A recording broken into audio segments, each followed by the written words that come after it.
Howdy, ladies and gentlemen, and welcome to Liberty Libations number 22. My name is Jake Green.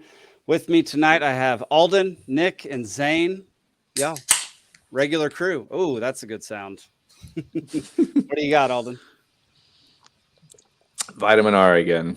Vitamin R again. But Wait. I'm trading my longboard for a whole flat of IPA today because I don't skate anymore, but I do drink. So it's a good trade for Trading me. your longboard? Yeah, for beer. Wow. Okay. That's a pretty adult thing to do right there. Yeah, it's a grown-up move. Zane, what are you drinking?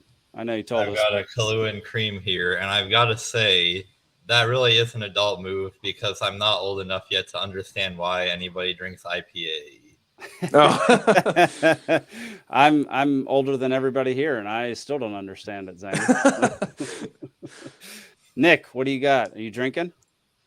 I don't have anything right now, but in my defense, I just got back home because I took the dog down to the park. So Copy that. And here comes our fifth. Steven, how you doing? Can you hear us? Oh, crap. We hear him. Yeah, go figure it out, and we'll let you back in. All right, y'all. Well, as the title of the show suggests, we're going to be talking about three main topics today. Tucker Carlson versus Don Lemon. These are all categories in our trivia game as well. Johnson & Johnson possibly going bankrupt and more banks collapsing. So we'll start off with, man, I was busy doing other stuff. I didn't even prepare. There we go. We'll start off with something glorious, not seeing Don Lemon's face on the opening of his show. April 25th. Welcome to CNN this morning. We're so glad you're with us. And we do begin, though, with news about this show.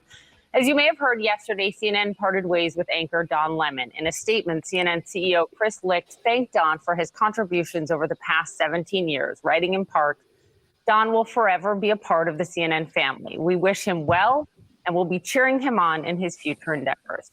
Absolutely. Of course, Don was a big part of the show over the last 6 months. He was one of the first anchors on CNN to have me on his show. That's something I'll obviously never forget. I agree with Chris. We wish him the best. Yeah, we certainly do. Don was one of my first friends here at CNN. I'm so thankful to have worked alongside him and for his support for nearly 15 years here. And I wish him all good things ahead.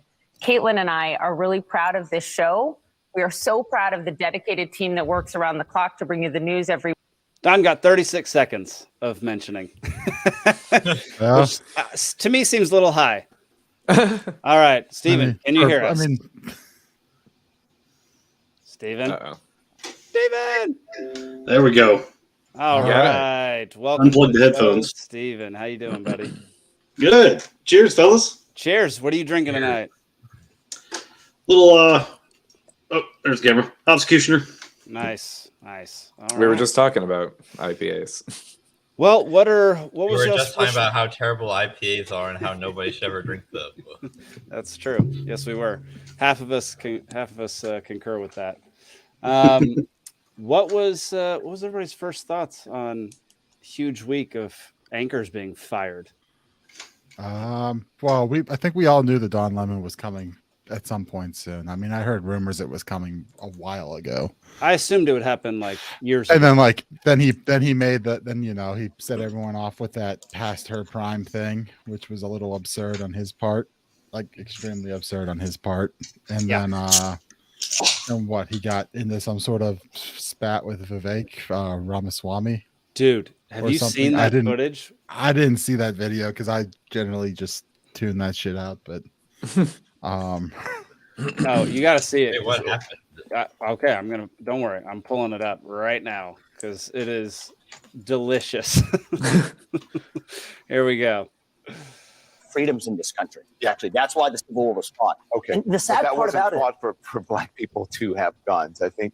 actually, you know, a funny fact is black people did not get to enjoy the other freedoms until their Second Amendment rights were secured. And I think that's one of the lessons that we learned. Aren't allowed to enjoy the freedoms. I disagree with you on that, Don. I disagree with you. And I think you're doing a disservice to our country by failing to recognize the fact that we have equality before the law.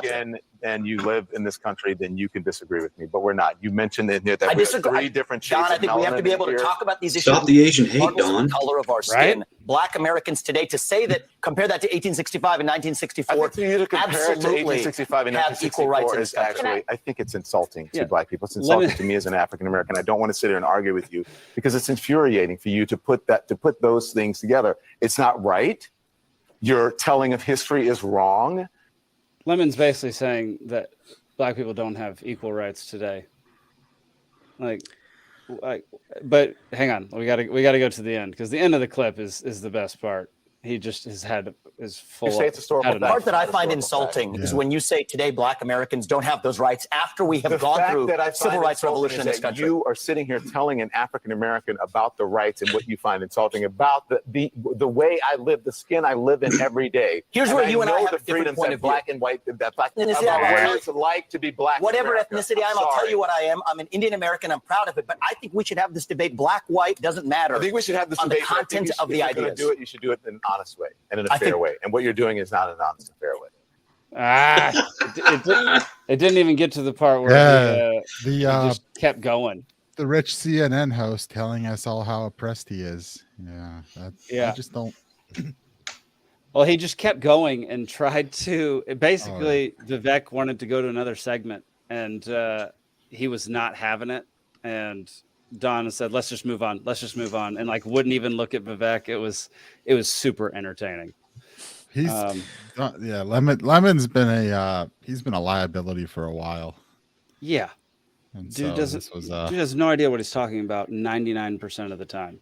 I honestly don't even know much about him because I don't watch the news. The only reason anybody knows who he is because they watch Legacy News or Twitter. or like the most exposure I get to him is like when he says something really dumb and like Dave Smith breaks it down or something. Right. Yep. Filtered through other channels. Yeah. Yep, that's the most I But pretty much yeah, know I about don't him. go seeking out. But then, of course, while it's interesting to see him go, the more interesting one is Tucker Carlson, though. Well, but if what do you think the odds are? Can we get Don Lemon and Tucker Carlson to start a show together? That would be hilarious. Kennedy and Combs 2.0. How can what are the ways we can make this happen? Because I think that would be an extremely entertaining show. We wouldn't learn anything because it would just be arguing the entire time. You'd never get anywhere. Well, I don't even think that. I think like Lemon would be saying something ridiculous, and Tucker will just look at him with that stupid what are you saying face that he has. Yeah, it would be an hour of Tucker Carlson making Tucker Carlson face and Don Lemon making Don Lemon face. Gosh, I wish I had Tucker Carlson face and Don Lemon face pulled up already. Sadly, I don't. That's a bummer. Steven's got it. It's not bad. There we go. There's one. Yeah, there it is. Yep. I literally searched Tucker Carlson face. I want the one where he's like looking back, eyes half open. Oh, there's a good one. Good Tucker Carlson face. And I'm with Steve. I get most of my news from memes too. Yeah. Like when news, especially when it's breaking. I'm not like, oh, let me fire up CNN and see what's happening. No, I see a meme and I'm like, I call somebody. Hey, what's this meme about? Yeah. Can you imagine? I mean, I saw the thing that Jerry Springer did, and I'm like, well, let's go see what Twitter has to say. I mean, Yeah, that's fair. But can you imagine like still being like, oh, news happened. Let me turn on the TV and go to CNN. That's crazy.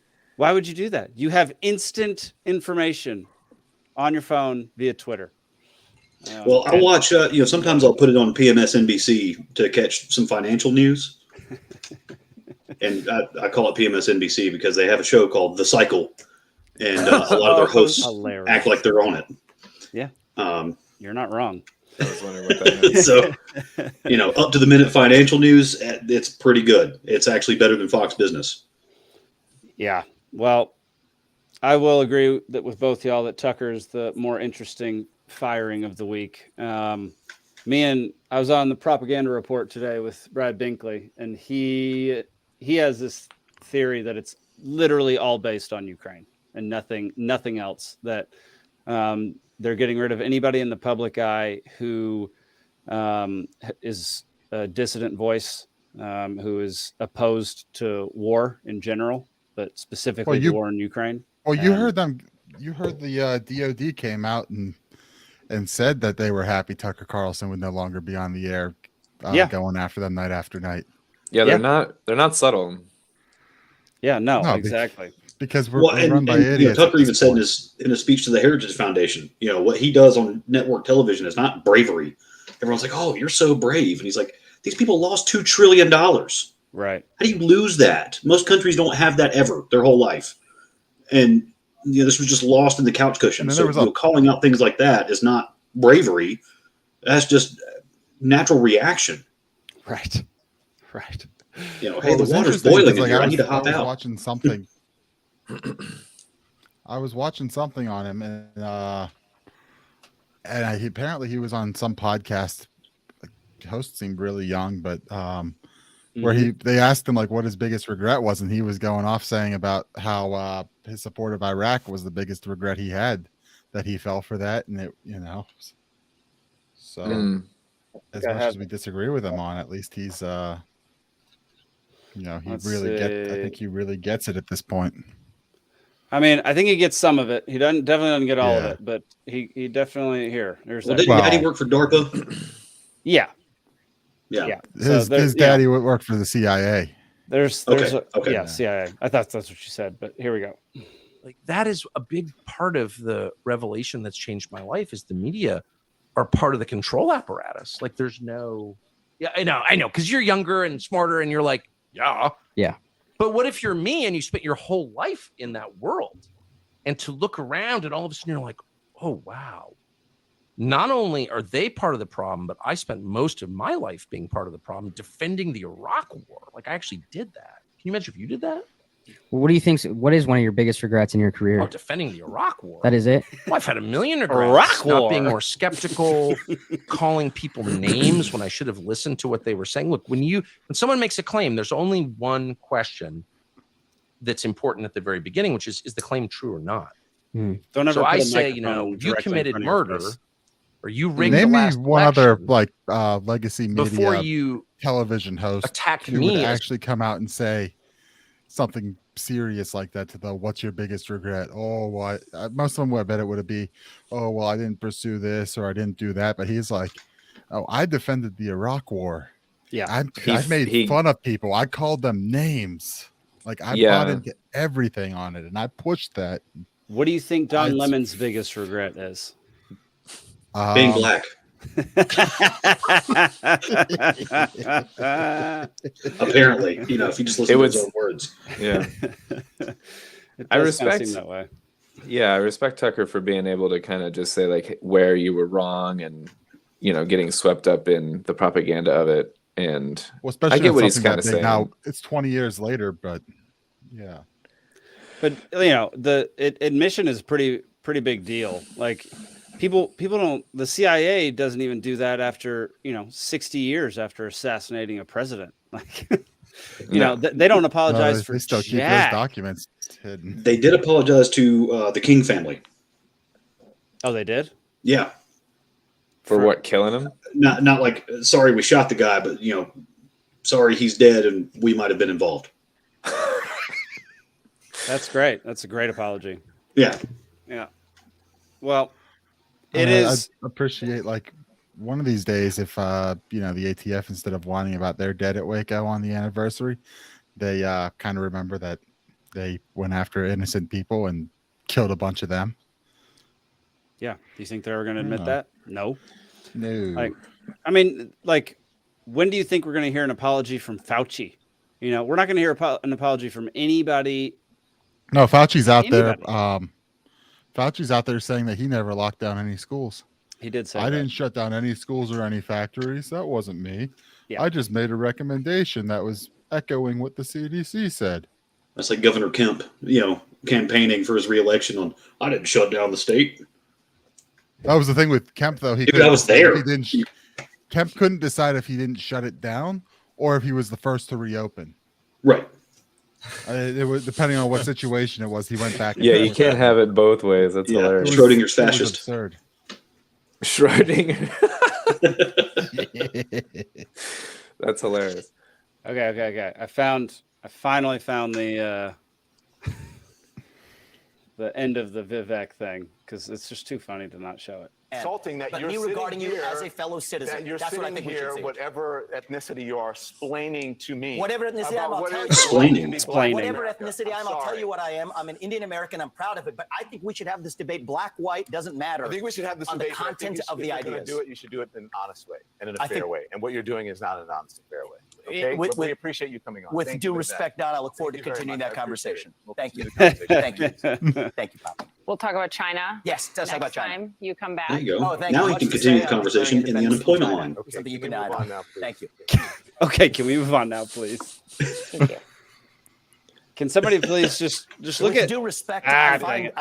Sorry. Just look at how he shook hands. He just did this. I saw. Yeah, I did see Here, that. just limp hand. You know, shocker. Yeah, dead fish. Yeah. Shake my strong hand. What's that from? Fauci could have died in My little 2005 hand's and not strong still enough. would have a list of crimes to apologize for. You're Well, darn we all right. Yes. Was this on our wheel of conspiracies? The Fauci role in the AIDS crisis. That's a good one. Let me see. Yes, I believe it was. It's at least been brought up here. He brought up, Um, but it would be interesting to get a deep dive on that I'm looking at the wheel. Give me because a I second. think there's a whole lot of stuff to dig into there. You know, it's we not. get- It's not on there. Now, was he in the NIH when they had the what was it, the factor 8, whatever the hemophilia medicine is, that was tainted with HIV, that was known about, that was still distributed? Oh, Where did geez. they? Was that Africa or where did they distribute that? That was here Was it here? in the 80s. Yes, that was how that whole thing of like, oh, the gays have AIDS. You know, that's when all that propaganda came out. Mm-hmm. I mean, they do, but newsflash, so does everybody else. I mean, that's crazy. Yeah, no, that dude should be in jail for the rest of his very short life. Hey, Yeah. you don't know how long that adrenochrome is going to keep him alive. That's true. That's true. Another interesting thing that happened this week. Let's see. Johnson & Johnson seeks a $9 billion settlement of talc lawsuits. Yeah. Yeah, we put cancer in your baby powder. Right. Yeah. So if Fox News, settling with Dominion for what was it, $787 million, if that's an admission of guilt, what the hell is this? Yeah. Okay. So this is going to come up. Don't big look at the time. pharmaceutical companies settling massive lawsuits. No, Mhm. they just provide you safe and effective things. Yeah. This is going to come up big time in our trivia, which I actually think we should dive into now because I think a lot of things that we're going to talk about Are going to Well, spoil the. are going to spoil what's in the trivia. So I think, let's see, it's time. Welcome to trivia. Let's see. Let me get the screen share going here. Entire screen over there. Boom. Let me Do go I back a little bit. have like a minute and a half to go get a drink? Yes. Yes, you do. Don't start without me. We won't. Okay, we're going to start without him. Yeah, there we go. All Welcome right. back, Nick. We're on round 3. It is libations trivia for 4/27/23. Let me pull up my control panel here because I'm doing everything on my own because I don't have a producer yet because no one has volunteered. The rules, 3 rounds. Man, I need to update the rules page because first round is all about Don and Tucker. Second round is all about Johnson & Johnson. Third round is all about banking systems and bank failures. So it's pretty straightforward stuff considering what the topics are for tonight. Every question is a free-for-all with a 15-second timer. There's no timer anymore. The first contestant to cover their camera with their hand will be called on by Jake to answer the question. If you blurt out an answer and it's not your turn, Whether it's right or wrong, you lose a daggum point. If a contestant answers, they cannot give another answer until all other contestants give an answer. Winner picks the primary topic for the next episode. And at this point, I'm just wasting time until Nick comes back to his chair. Have we? Hey, Steve Phillips, man, he woke up this morning and chose violence. Round one is you Lemon Tucker. We're just going to sit here. Everybody just be dead silent. Don't say a word. It'll be the most interesting podcast in the world. Well, when trivia gives you lemons, you Tucker. Yo, we're 2 weeks away from the Great Create. How pumped are y'all? I'm excited. We've got our tickets. We got an Airbnb. Nice. We have already bought chickens against my will. So, we're... Wait. You bought chickens for the festival, or you bought chickens just because you bought chickens? We're doing the homesteading thing. Yes. So it's, I don't want to say we're going to be off grid, but, in a few months, I think it'll be a few months, if you want some unwashed eggs, $5 a dozen. Heck yeah. Well, if you want help going off grid, I can help you with that one. I don't know if that's in your wheelhouse, but yeah. Well, I can go off grid for about a week at a time, and then I got to come back to it for a while. No, once you leave, you can't come back. It's just kind of what it is. Nick, you're back. Are those wireless headphones? Did you hear us talking the whole time? Yes, I did. All right, so welcome to the final round. Well, all right, let's dive into some trivia. The bottle hid itself, so I had to go digging to find it. The what? The bottle hid itself, Alden. It wasn't where I thought it would be. Pay attention. I heard butthole, so. Okay. All right, round one, you Lemon Tucker. Here we go.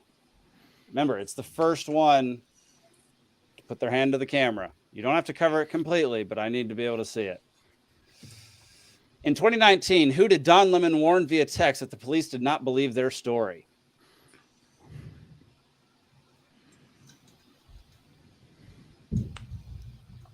Come on. I'm not going to do well with these. No, you might. Famous. All right, I start giving hints after like 10 seconds of silence. I'm trying to remember the name. I think I have an idea. He's an actor. Oh. Zane. Oh, now I can't remember his name. Alden. Jesse Smollett. Oh, Zane got it. Juicy Smollett. Juicy Smollett. All right, 1 point for Zane. You barely got that in there, Zane. That was close. All right, next up. What was the name of the publication Tucker Carlson co-founded in 2017?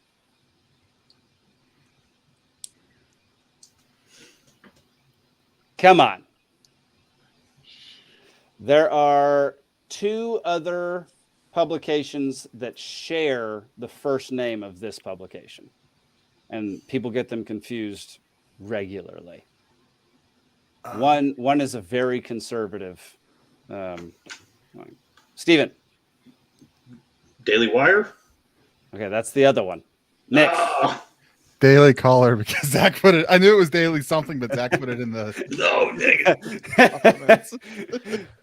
The Daily Caller. So we'll say something. We'll say one and attribute it to Zach. Zach, if you wanted to play, you get on. All right. Question number 3. What big-time comedian called out Don Lemon in their comedy special? This was in 2020. Nick. I'm just going to guess Joe Rogan. Nope. It's a good guess, though. Alden. Bert Kreischer? No. I have no idea. Steven. Bill Burr. No. Y'all are bouncing around it. It's. Dang it. Zane is the last one. Let's go, Zane. I'm not going to be able to come up with anything. Nick. Dave Chappelle. Mr. Dave Chappelle. All right. Nick is ahead. You're one of them. Man. All right. Question number 4. What was the name of the debate show that Tucker Carlson hosted from 2005 to 2008? Zane. Just kind of go out on a limb and say it's some kind of reboot of Firing Line. Hey, that's I don't know if it's a reboot of Firing Line, but it's definitely very similar to the name of this show. The name of this show? Nick, no, the name of the show that I'm talking about. Crossfire. Nick, pulling it out. All right, Steven, did you know that's what it was? That was going to be my guess. Yeah. Okay, cool. All right, question number 5. Who jokingly told Don Lemon that he was full of shit on air? Steven. Alex Jones. Did he? Oh, yes. Many times. Okay, but to his face is what I'm saying. Oh, okay. They were in the room together. Zane, go. Brian Stelter. I don't even think Brian Stelter could jokingly say that to Don Lemon's face. He is the media watchdog. That's what he should have been saying. Fair enough. This guy, he's been on Rogan before. Let's see. That narrows it down. Yeah, it narrows it down a lot. He's a fighter. Or he was. He's retired. 5, 4. Steven. Brennan Schaub? No. 3, 2, 1. Mike Tyson. Ooh. You don't want to be called a piece of shit by Mike Tyson. Oh, I know. Even jokingly. God, did he cry? In what year did Tucker Carlson begin hosting Tucker Carlson Tonight? Nick. 2015? No. I can't give hints on this. Zane. 2013. Wrong. Alden. 2009. Nope. Steven. 2014. No, you all got it wrong. 2016. I was the closest, so I get half a point. All right. Nick was close. You know what's funny is I was going to say that, and then Nick said 15, and then I was like, let me go way different, just because I was truly guessing. I have no idea. I was between 15 or 16. I knew it was in that time frame. Sure you did, Nick. Sure you did. Okay. I don't know. Looking like Barry Bonds with all these conditions on the scoreboard. Number 7. What phenomenon did Don Lemon suggest for the disappearance of flight? Zane. A black hole. You nailed it. No way. He suggested that to a scientist. That a black hole may have swallowed up a flight that disappeared. Who was like, yeah, I guess that could happen. Oh my God. You got to pull that clip up after this. No, it didn't. He wasn't joking? No. He brought it up because people on the internet, crazy people, were talking about it in that way. And he goes, yes, these are crazy, but isn't that possible? Wow. What was Tucker Carlson's first job in journalism? It's journalism adjacent, by the way. Steven. Mailroom? No, but that is journalism adjacent. Alden. Female room. That's Bill O'Reilly. Nick. Something Cato Institute. No Cato Institute. It was actually a Democratic paper. Zane, you got an answer? No. All right. 5, 4, 3, 2, 1. He was a fact checker at the Arkansas Democrat Gazette. I thought fact checker was a new job. I guess not, because that was a while ago that he was a fact checker. Wow. Yeah. So did he work for the Dixie Mafia? I don't know who he worked for, but all right. What 2024 presidential candidate did Don Lemon say was past their prime? Nick. Nikki Haley. Nikki Haley. Dang. One of the reasons he got fired. All right. Question number 10. Final question of round 1. What is the name of the boat that Tucker Carlson owns, which he named after a Ronald Reagan quote? Zane? Morning in America. Nope. Steven? Trust but verify. No. That's a good one, though. I like that. Alden, you're breaking up a lot, man. You got to just hold your hand over the camera if you're going to block it. Nick? Oh. Trickle down economics? Trickle. All right, Alden, you have 5 seconds to answer. I don't know. 5, 4, 3. He's all frozen anyway. 2, Drugs. 1. Drugs. All right, it's back open to everybody. You have 5 seconds. 5, 3, 2. No new taxes. 1. The final talking point. I would have never got. Yeah, this. I never said it was easy trivia. Round 2, Johnson & Johnson and John Doe's. In 2013, J&J settled criminal and civil charges related to the marketing of what antipsychotic drug, and how much was the settlement? This is their biggest one.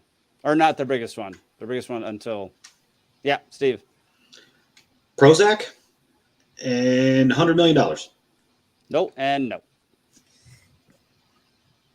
If you get one right, I'll give you half a point. Man, no one knows this. Nick? I have no idea what antipsychotic drugs would be. So I'm just going to guess it was $4 billion. No, definitely closer than 100 million. Alden? Lexapro? No. Zane, what you got?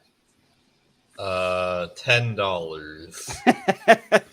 All right, 5 for everybody. 5. Is it Seroquel? No. Alden? Thorazine.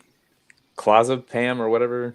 No. I don't know drugs very well. Not these drugs. Oh. 2.2 billion in 2013. Y'all, how did anybody ever trust this company to make a vaccine?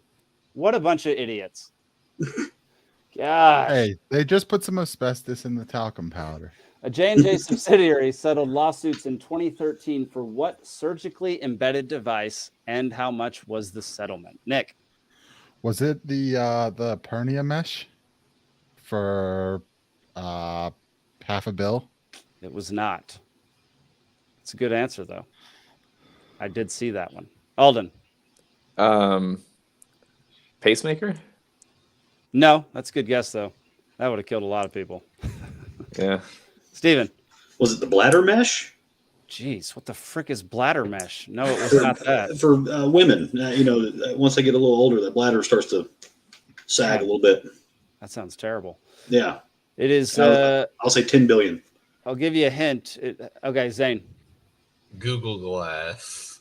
Google Glass. No, it's embedded? A joint. It's a joint replacement. Oh. Alden. A hip. Yes. Yeah. What was the total? Oh, man. 1.5 billion. All right, you get half a point. Okay. 2.5 billion. Ooh. Y'all, I mean, goodness gracious. Within 1 year, they settled 4.7 billion in lawsuits. Hey, Yeah, but when you settle, you don't have to admit fault, so they didn't do anything wrong. Settling is well, it's inferred. Did it have cobalt in it, or was it titanium or something with the hip? It was, it would just grind and just leave shards of metal in you, which then would give you heavy metal poisoning. Yeah, not great. In 2018, J&J was ordered to pay $4.69 billion, later reduced to $2.1 billion for what product? Mind you, ChatGPT only has information up until 2021. All these questions are so much harder the first week that we had trivia. It's learning how to stump us. With obscure questions now. It's not. I'm going on with on-topic questions. If y'all had done research for this show, you would know that. You would know all these answers. Actually do research before we show up? I did 10 minutes of research and learned all this information. God, what would J&J have been? This one, you should all get this one. I'm just going to say that right now. Alden. Shampoo. No, that's the other guess that I would have. There are only 3 that I would consider That would be Steven. Was it the Depot shot? I don't even know what that is. It's a birth control. Oh, interesting. Zane. This is probably the wrong company, but I'll just say Roundup. Yeah, wrong company. Yeah, that's Monsanto. Yeah, that's what I thought. Shot in the dark. I will go with. I lost what I was thinking. It was going to be wrong anyway. Talcum powder. Oh my gosh! It was right there in front of us. Yeah. A smaller settlement, J&J was ordered to pay $117 million in 2019 for which surgically implanted material? Nick. Can I guess hernia mesh again? Yes, you can. I was trying so hard not to give any hints that was the pelvic mesh. There we go. Let's see. In 2021, J&J agreed to pay $263 million to settle claims for the side effects of which drug? Can we get a genre of drug? It's a psychotic drug, antipsychotic drug. Steven. Risperdal? Risperdal, yeah, whatever. Yeah. Yes. Trick question, because there were two different lawsuits, one for the marketing and one for the side effects. Oh wow! See, that's what I was gonna ask. Is this a different case? But yeah, well, I'm just the creator. I can't give you all these hints, Alden. You gotta be smarter. That's a challenge. Yeah. All right, we're on to round number 3. You know what? I forgot. Each one in that was worth 2. So I have a whole point. I demand a recount. Alden has a whole point. There we go. Technically speaking, it's still anyone's game. Round 3, bank on failure. 3 points each. Only 3 questions. Here we go. What are the 3 biggest bank collapses in history? Nick. Silicon Valley. Nope. You got to remember 2021 and prior. That's all, the only ones I get. Steven. Okay, so 2021 and prior. So we got to go with Lehman Brothers. And then we'll go with Bear Stearns. They might still be around. And Wachovia. But they got bought. All right, you got I think you got 2 of those because I think Wachovia was acquired by one of the ones that Wachovia was acquired by Wells Fargo.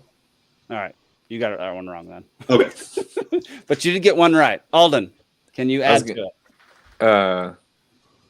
Actually, hang on. Pause. Yeah. Steven gets 1 point. Yeah, give him one per the ones that he got or something. He got the Lehman Brothers. Is that the only one he got? That's the only one he got. Alden? Bernie Madoff? No. Nick? Wasn't one like Washington Mutual or something? Nick rolling in with another point. Dang. There's one more. It is not in the United States.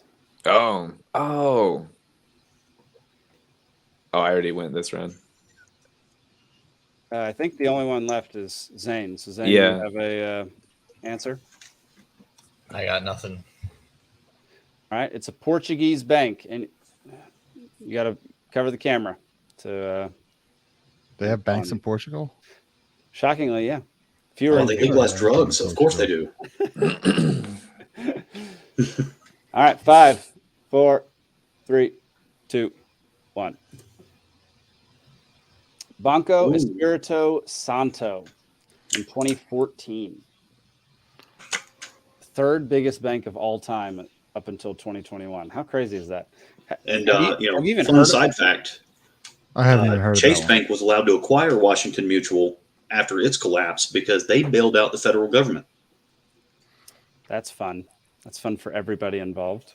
Yeah. All right. Next question. What holiday movie depicts fractional reserve banking as a Zane? It's a Wonderful Life. Wow, that was fast. They nailed it. For those listening, what holiday movie depicts fractional reserve banking as a good and decent thing to do? It was the movie It's a Wonderful Life. One of the most economically illiterate movies ever created. You don't, yeah. Mama Dollar and Papa Dollar. It's just freaking absurd. And every time the bank collapses, an angel gets its wings. So my family watches a lot of Christmas movies every Christmas Eve. And so one time they tried to convince me and my siblings that it would be worthwhile to watch It's a Wonderful Life, but we were not on board. And so I think I got through about half of it before I fell asleep. And this was even when I was like 11 or 12. And I still thought that there was something fishy going on with how the banks were being operated. Yeah, that's fair. I like that you were this way from a young age. What movie did it come from? What year was it? What year? It was made in the 1940s, I think. Yeah, it's old. Yeah, so it's old. So like, Mises was still around at that point. It could have been like 1946. Hey, you're all. I was gonna say 7, but do you know it wasn't that popular when it was released? It actually got popular years later. Why is that? I don't know. It didn't do well at the box office, and then because it didn't do well, it was cheap to air, and then like a decade or more later, it got popular by just airing it around Christmas because they needed to fill the block with something cheap that was Christmas related or something. But everybody loves what's his face. What's that guy's name? Jimmy Stewart. Jimmy Stewart. Yeah. Yeah. I mean, he's epic actor. He's great. Yeah. Final round. Technically speaking, Zane can still win, which is freaking ridiculous. So here we go. What is the proposed name of the global CBDC? Zane, I swear. What? It's like a Terra coin. No, wrong. You don't get to answer. Yay. Alden. Doll hairs. Gosh, if it was that, I might buy into it. Steven. This is just a guess because I've heard this years ago, but Roth coin for the Rothschild banks. Oh, I thought you were saying for Rothbard. Nick. WorldCoin? No. All right, it's back open. Zane, you're back in it. You'll have 10 seconds. 5, 4, 3, 2, 1. The unicorn. I kid you not. I kid you not. Oh no! Wow. Well, this week we have a new winner. It's Mr. Nick Saselski. Thank y'all for playing. Nick. All right. Let's see. All right. Winner, winner, winner. Woo! All right, y'all. Zach just called you SNL Extra Beck. I can live with that. That was one of my favorite SNL bits growing up. Well, who's Sean Connery then? Who would be Sean Connery in this situation? I'll have the penis mic here for 500, Alex. I was going to say it has to be Steven. There's no one else it could be. All right, Nick, you get to pick whatever we talk about next week. You can decide now or later. It doesn't really matter. I'm going to ignore it and do my own stuff anyway. So, yeah, let's go with the pre-COVID crimes of Dr. Fauci. Deal. Pre-COVID crimes of Dr. Fauci is what our primary topic will be next week. So write that down, do some research, and be sure to tune in for what's sure to be a roasting of Anthony Fauci. Try to get RFK Jr. on as a guest. That's what I was going to say. Can we get him on? Does anybody have his number? All right, y'all. Well, that's all I've got. So I'll see y'all next week. I'm just kidding. All right. I don't have many videos pulled up because I thought all the topics were pretty well suited for us to just vamp on for a while.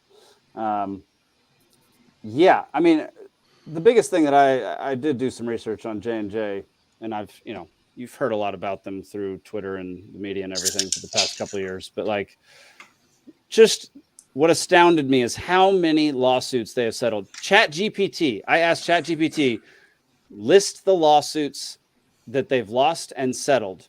And it said there are too many to name. Wow. Mm-hmm. So there are too many. And that is about an error. The fact that you should have made it you should have said it over 50 or 100 million. Yeah, maybe.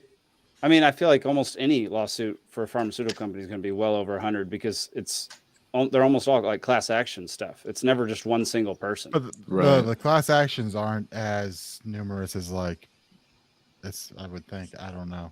Yeah. Well, on companies of that size too, to prosecute a case like that, like I wouldn't see any attorney that's going to take up that case for less than $5 million. Right. Because how the hell are you going to work after that?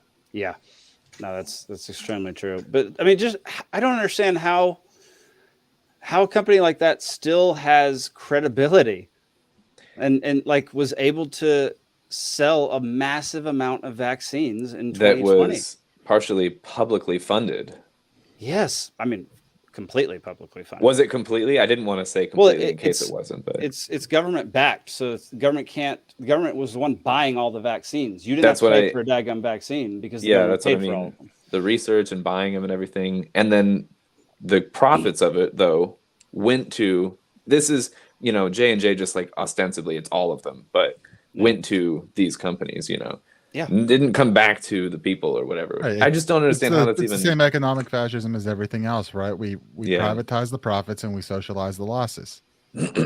That's exactly what it is. There we go. I mean, obviously, what we currently have in healthcare is the farthest thing that you can get from a free market aside from actual socialism. But I guess I will point out that if we did have a free market in healthcare and you had these various drug companies producing stuff, it would not necessarily be a surprise for some of their products to end up hurting people and them having to settle, even if the majority of their other products ended up being good.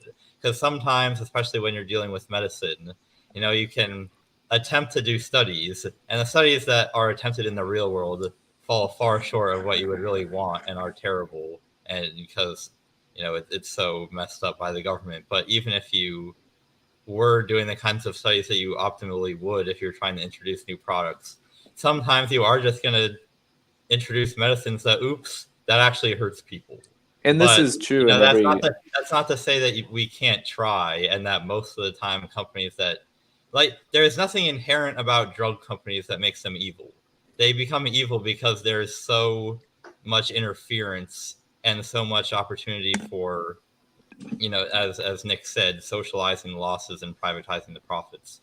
But I think it is just important for us to clarify as proponents of the free market that there's nothing inherently about big pharma companies that make them bad automatically. I hear what you're saying. It's more where the lawsuits go is usually more that they knew ahead of time because they did the studies and then they hid that information, or they would do specific studies that would skew it to certain demographics or something, right? And then pitch it as if it's not.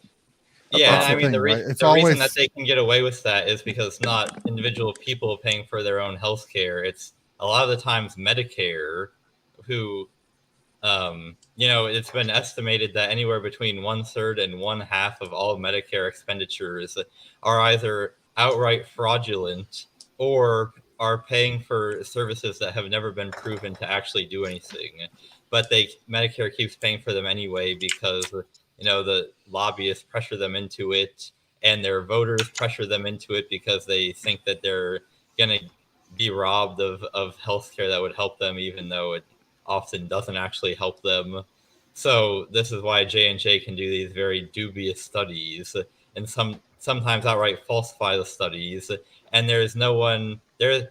The watchdog that's supposed to be looking out over them, the is FDA, completely controlled by them and all the other big pharma companies. That's what I was going to get into. If people were not under the illusion that the FDA was there to protect them, they would demand some other kind of private regulatory board that would not be so easily influenced. The thing that's supposed to be a healthy third party option or an overseer of whether it's government or a third party isn't real. It doesn't exist. It's like you said, who's on the board of one or the other. They just keep jumping ship back and forth. It's like you either were in the private sector and then you end up on the FDA or the EPA or whatever other different, oversight type entities. Yeah.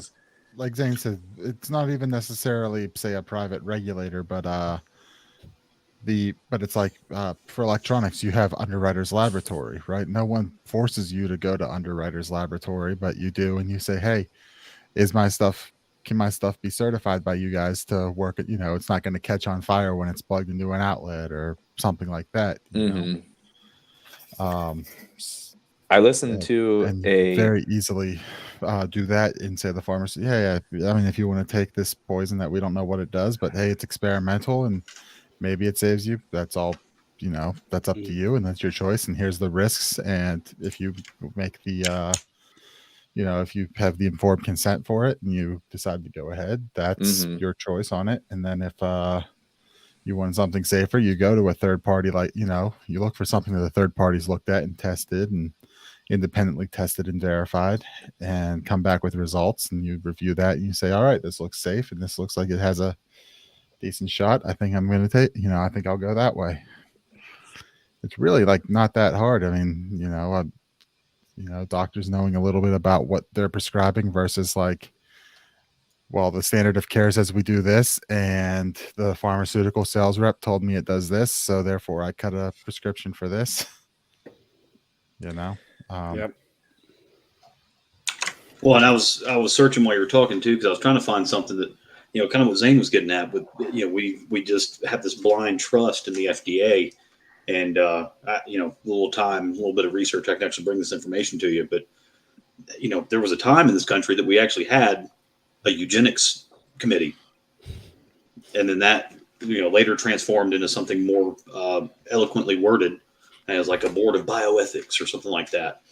And then some of these people's kids. In the 1940s, the word eugenics didn't carry favor anymore. Kind of like Department of War turning into the Department of Defense. Yeah. Absolutely. So then you had these people that were on the the bioethics committee, which was essentially eugenics, and some of their kids went on to lead the FDA later on. And I'm trying to get the exact name for you, but I'll find it later. So it's the FDA is corrupt, obviously, and then you have the pharmaceutical company, they're corrupt, and then this government structure that's been put in place. What's the average rundown? Like I said, is 10 years and $100 million to get a new drug to market in the U.S. Yeah, something crazy. So that's why you have like, what is it, Wellbutrin? Hey, it's an antidepressant. It'll help you quit smoking, and it cures incontinence. And that's how you had these rebrandings, because it took so long and so much money to get this. Because it's already been approved and passed, and it takes them years and years and years to recoup their money and start even making a profit. And then some of them, if you're lucky enough to make a profit, is because you're bribing the government, or you have government officials on your board that's also on the regulatory committees. And this limits competition, because now there's only certain companies that can even afford to do it as a cost of entry, as a barrier to entry. That was why Barry Goldwater was warning us about interlocking corporate directorships. That was exactly what he was talking about, because people kind of step straight from governmental roles into CEO positions or CFO positions or things like that, and then it's and just vice versa, the carousel. Yeah, exactly. Yeah, and that was according to this article, minimum of 3.5 years, maximum about 12 years for a max. So unless it's an experimental vaccine, it takes an average of 12 years for an experimental drug to travel from the laboratory. There we go. And then here's the other thing: is you've got guys like Fauci running the NIH, and so somehow over the last 30 to 40 years, we've gone from this scientific model, right, of like you form a hypothesis, you identify your variables, you run your test, you review this, and then form a conclusion. We've gone from that to this peer-reviewed model of now all of a sudden you have gatekeepers that if you want your study to actually be verified and therefore published by the NIH or whatever major publishing group, it's either payola or you're part of the cadre. Mm-hmm. Well, the peer review doesn't really dive into are your results valid. It just says, did you test what you said you were going to test? Exactly. It's just people just signing off on the stuff, and so it's highly open to manipulation, because you could say, I'm looking, like on I don't even know if this will get us thrown off YouTube anymore or not. But if you look into the COVID vaccines, right, what they were talking about there was how they saw the antibody response. Right? They didn't ever test on, well, does it prevent? Does it transmission? Does it prevent illness? It was, is there an antibody response? And they went, yep, I see an antibody response. That's good enough for us. And Right.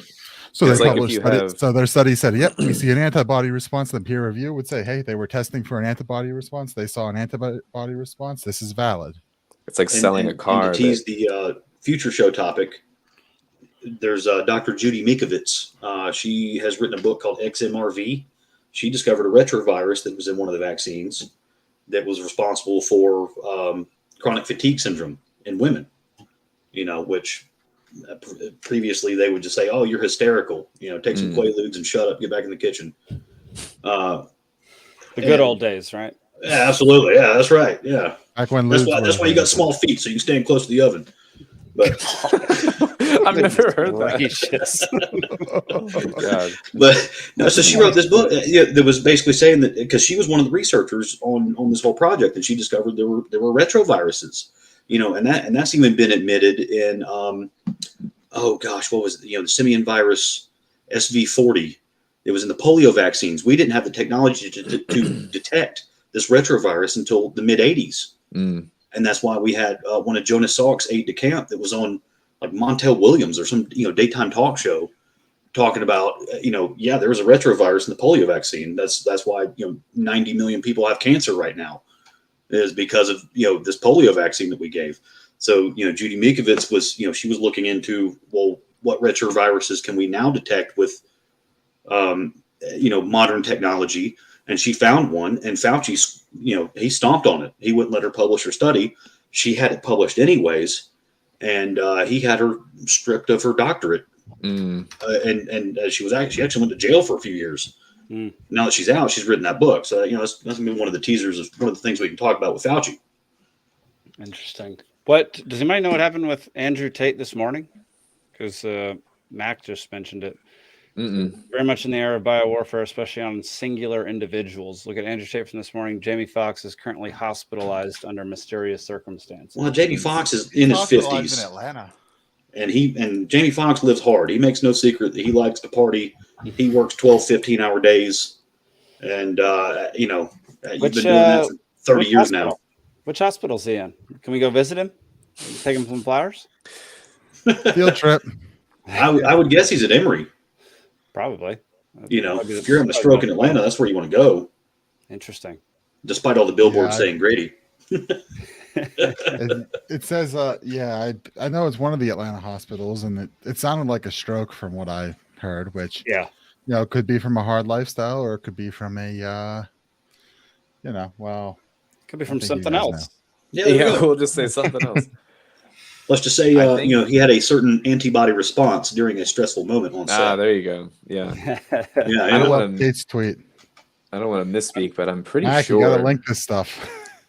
I'm pretty sure that vaccines in general are the only thing that you don't have to do the placebo test against. Well, they don't do like a saline placebo. They'll do it against another vaccine. But that's not a placebo. The mRNA stuff, they've been testing that since the 90s, and it never gets out of phase 1 because the ferrets freaking die after 4 days. Yeah. And they were just like, hey, we've got this on the back burner. Regular ones, though, like whenever they do the studies, they'll compare one vaccine against a different vaccine for something else. So yeah, but that's not testing against placebo against like vaccine. I know. Yeah, I'm just double-blind placebo control. Right. Yeah, scientific method stuff. We've gone to this peer-reviewed model. Right. So that's the whole thing to gather the funding as well, is you have to have this study published. So but why is this the only thing that you don't have to do that? You know what I mean? So Nick, you're saying that the control is just a vaccine that does something else? A different vaccine, the one that's already approved and on the market. Yeah, I don't understand how that's a control. Like how that would be different from testing against a placebo, because presumably a vaccine that does something else would not be expected to do anything against the condition that the vaccine. Well, but if you have immune reactions causing side effects, it could be any immune reaction on something like that causes it, and so without having something inert, it's kind of a shot in the dark at what. Now you'd be right if you could guarantee that like nothing bad would ever happen. But like, you know, the vaccine injury process court exists for a reason, and like, you know, people have been paid out because they've been injured by vaccines. So I mean, Well, and injuries they do estimate happen. That's a fact. 10% or less report that, because Right. you also have to have Yeah. a doctor that's going to be willing to back you in court.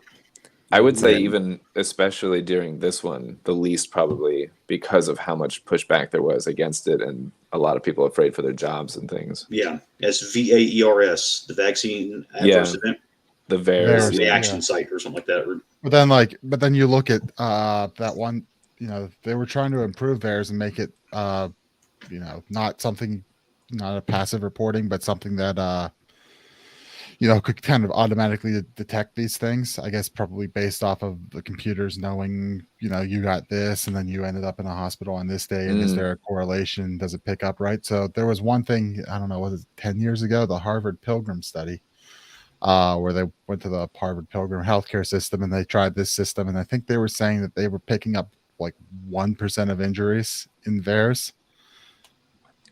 Only picking up 1% of what would theirs be real was injuries, theirs was reporting 1% of what the other trial system was coming back with. Wow. And then Which, of by the course, way, like, you know, the and of course, funding WHO got had an emergency meeting on this at the UN headquarters, November 2019, talking about trust in vaccinations, trust in doctors, you know, traditional healthcare protocols has plummeted globally. What are we going to do for this? And then some folks, you know, all over the world were standing up saying, hey, have we ever done cross-sectional studies on certain adjuvants and certain demographics? Because no shots these days are just one-on-one. It's like you've got 3 shots in one trivalent, you know, 4 in one quadrivalent, you know, pentavalent, and up from there. And it's, you know, you get 1, 2, or 3 of those. So you're essentially getting up to 10 shots, 10 different metered antibody responses simultaneously. Man. You know, in one doctor visit. And some of these are going to kids whose immune systems aren't even formed yet. And they're like, have we ever done, you know, cross-sectional demographic studies on certain adjuvants reacting with each other? And it was just silence across the room. And there was like, people rather than doing that, they did, what they decided on was let's lie and propagandize. Yeah, there was that'll people get trust back. in the medical field. Sorry, go ahead. But the Harvard Pilgrim study, after that happened, and they come back with those results, and it was somewhere between 1% and 10% of theirs reporting 1% to 10% of what was found. I can't remember exactly what it was and how it came out there, but it was like in the estimated range it was there. So you're either 10 or 100 times smaller than, somewhere between 10 and 100 times smaller than 1 or 10 orders of magnitude difference only. That's all it is. Like, so that's where it was there. And then of course these results came back, and any funding to continue the study further got pulled, and they said that theirs is fine. Well, did y'all see that here? This came out last week. It was just confirmed that for the first time ever, several people here in the United States were given financial compensation by the U.S. government for the injuries that they sustained from the COVID vaccine. Specifically, according to new data that was put out by the Department of Health and Human Services, a whopping 3 individuals have received compensation through one of the federal government's injury compensation programs. But is this admitting fault? Specifically known as CICP, the Countermeasures Injury Compensation Program. Thanks to Reagan, and in terms of the dollar there can be no amount lawsuits on this. Received, well, you might be a little bit surprised. Thanks to Reagan? Yes. Really? The vaccine immunity was granted by Reagan. Oh. Now, that might be one of those things where he was just a benevolent idiot, you know, kind of like Jimmy Carter with many things. Where, you know, he meant well with what he did, but he had no idea the harm he was doing to future generations. Well, and this is something RFK's been exposing against the wall on that, because what they ended up doing was the pharma companies were getting sued for their products. So they said, we're not going to produce vaccines anymore. And they said, well, but these vaccines save lives, blah, blah, blah. So we need to have those. So if you get injured by it, the government's going to cover it. So that's where it went. Well, see, and that was at a time too when everybody of childbearing age had a freaking smallpox dent in their arm. You know, so everybody's like, oh yeah, side effects. I see one. I have it. You know, that's how you know somebody's over 45. They got a dent in their arm. Yeah, it's the smallpox vaccine. The interesting thing about companies claiming that they won't produce vaccines if they're going to be held liable if they don't work, or if they can't find any insurance company that would issue a policy for them in case the vaccine doesn't work, that would actually be evidence in favor of saying, don't make the vaccine. If you're saying the risk of it not working at all and harming people is that high, that nobody in the market would be willing to underwrite that risk. Yeah. Right. And but then they wouldn't make money. Multiple levels to this. And this is one of the things that RFK Jr. has been talking about, because he actually took a lawsuit against HHS all the way up in the Supreme Court. It was based on FOIA requests he was filing that were not being answered, because as part of the immunity that Reagan gave the vaccine companies, there was a stipulation that every 2 years they were supposed to file a report. I think it was every 2 years. They were supposed to file a report every so often, whatever cycle. They were supposed to file this report with Congress of, retroactive safety and efficacy studies. And so he was filing these FOIA requests, RFK Jr. was, and this was all leading up to, 2019 pre-pandemic stuff. And he was filing these FOIA requests, and they kept denying it. And so finally he sued HHS and got all the way up to Supreme Court. The HHS director testified in Supreme Court, said, we did not violate the terms of the FOIA request because there was no report to submit. We have never created one. And so then it was his, conclusion after that, well, you haven't held up to your end of the stipulation. You should not have legal immunity anymore. Because that should be a violation in its own right. Pandemic. Yeah. Is it? I heard that the a experimental tag on these vaccines was why they weren't able to be sued over them or something like that. Well, and that some of these in particular, the emergency use authorization, yes, because they couldn't actually be classified as vaccines. They couldn't have that label. But even if they were, they'd still have the immunity because of what Reagan did. Oh, yeah, double protection. And then so there's a lot of levels of that. But that was RFK Jr. was one of the guys, and I think that might be why he's running for president. I think the Democrat Party is going to try to frame him as, look at this. They already have. Yeah. This guy's a total wacko, whatever. But because he's a candidate, he'll have an uncensored platform on national television to say these things that have been censored for the last 5 years solid. But they're not going to do debates. They're not going to do debates. Yeah, people aren't going to interview him. It's not going to get out there because they're going to make sure that he can't talk. That's the issue. Unfortunately, running in the Democratic Party, the party that worships, truth science and everything. I don't know if he'll poll high enough and they're going to be able to write it off and say, oh, we're sticking the line here on debates, and you can have Joe Biden, and I don't know. Yeah, he's kind of a black they might sheep. not even do debates. Well, his last name's Kennedy, and he cut his teeth on environmental law. Shutting down big government, big corporations. Yeah, but now Tulsi Gabbard was a woman of color who was anti-war, which is what the Democratic Party is supposed to be. And 20 years ago, they shut her down But just like Jim Webb, she liked guns. Well, she's also a soldier. So yeah, she did favorably. So was Jim Webb. She favored legislation that was red flag laws.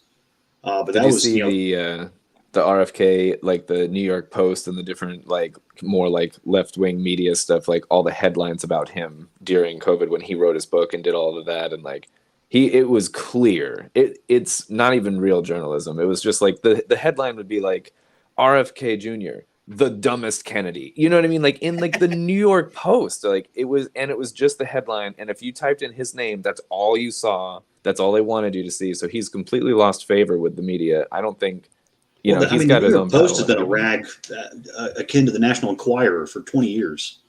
Oh no, I mean we know it. Yeah.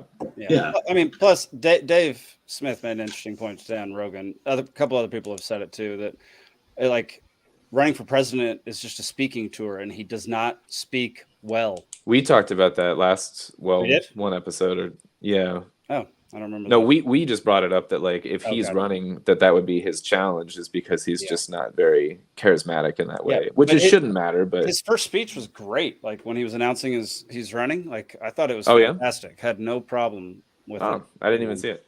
Yeah. he'd be an interesting contender. What do y'all think of Vivek Ramaswamy? I actually like him a lot, at least in terms of like him as a businessman, because he had his company asset. Unfortunately, as a businessman, guess where his business is? Big pharma. So, at least small pharma. Well, some sort of pharma. His asset management firm, Strive Asset Management, has a line of exchange traded funds that are essentially the anti-woke versions of a lot of the common ETFs that people buy. Like if you go like and buy one of the more popular funds that just track the S&P 500, so buy all the essentially an index fund of all the big stocks, you can sometimes run into a problem where that asset manager is, using their assets and power to like force ESG policies onto the companies that they own. Cough, cough, Vanguard. Yeah. So essentially what Ramaswamy's company does is have versions of all these funds where they're going to essentially be an activist investor, but to make the companies only focus on, having good policies and earning profit and not all this, ESG nonsense. What's ESG? Basically communism with extra steps. Oh. It's you get points for being socially and environmentally good. Woke. Carbon credits. Yeah.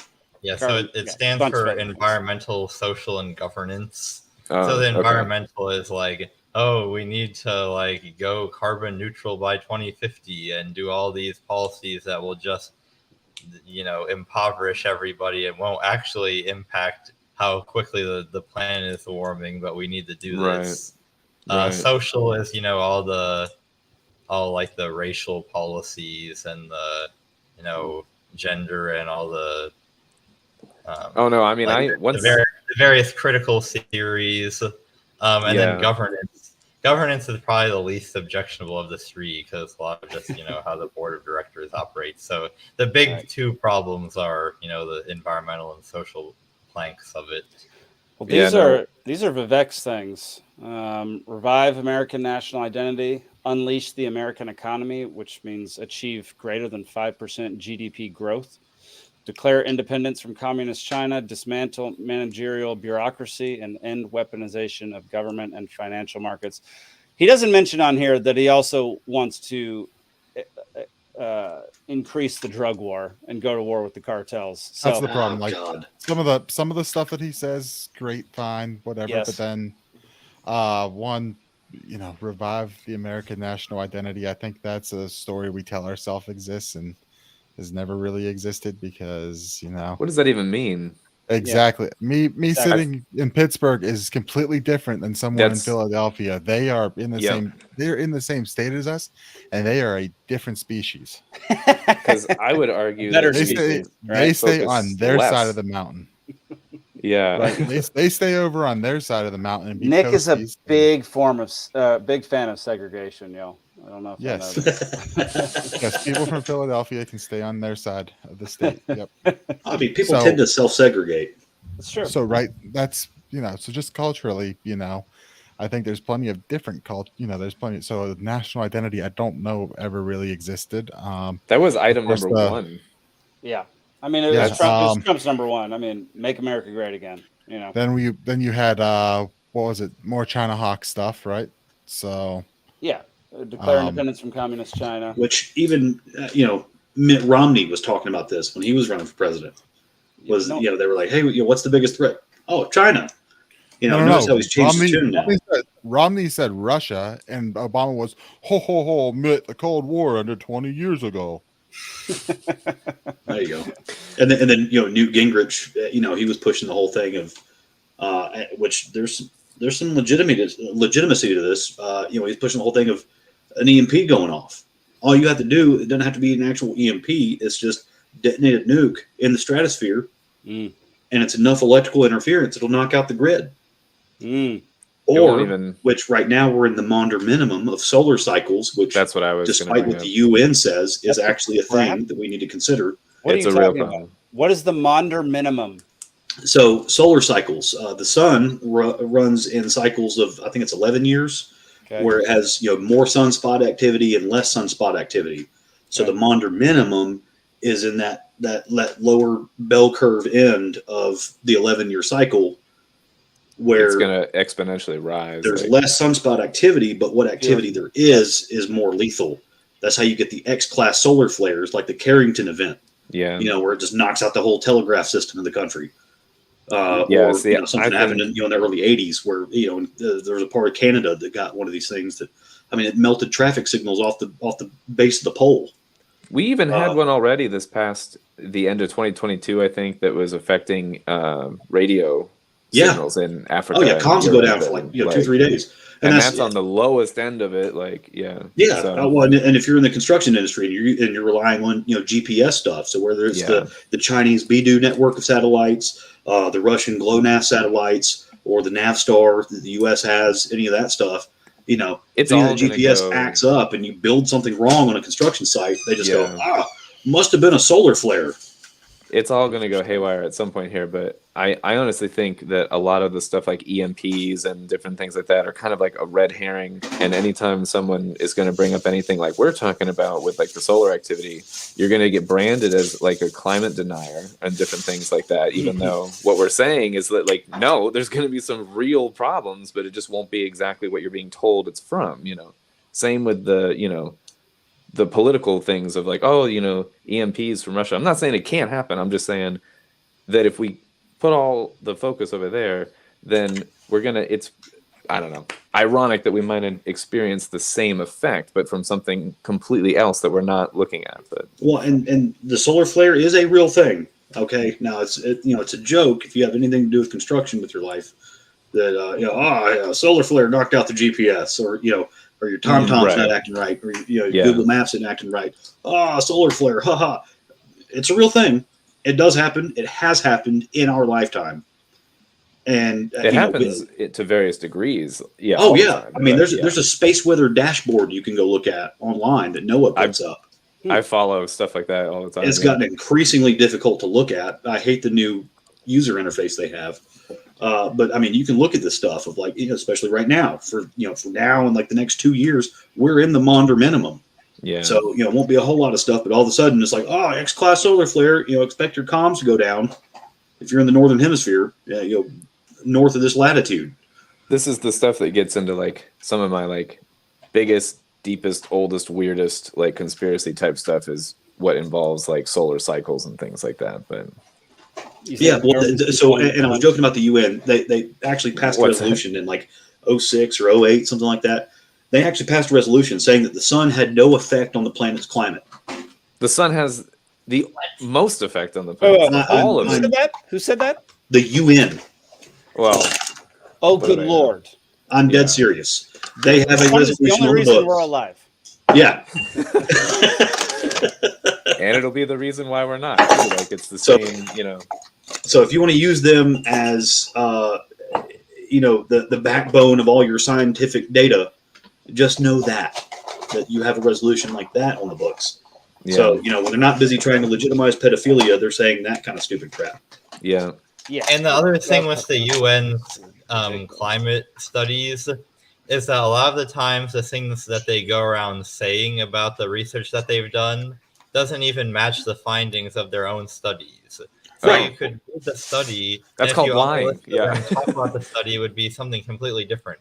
Like they'll build models of like the expected warming over the next several decades, and so they'll build like these confidence intervals to test the model, so they kind of predict what warming would have already occurred if their model of how the climate works is correct. And the actual warming will be so low that it will actually be outside the 95% confidence interval of their own model. And yet they will still claim that we should follow their model and humanity is going to be dead in 12 years if we don't get rid of gas-powered cars immediately. Right, it's crazy how many times they've said, oh yeah, we modeled this out. Like this is a model. This is our prediction on what will happen. How many times in the last 60 years have they said that? And it's been it's still not even settled in the climate literature whether clouds make the climate warmer or colder. Yeah. That's Which, so dumb. oddly enough, which, oddly enough, and then, that gets into our little conspiracy wheel that we built a few weeks ago. The whole thing with the weather manipulation. It's interesting to note that in the field of meteorology, there's like 24 new cloud formations that have been added to the books in the last 10 years. Really? New clouds are just spontaneously being created.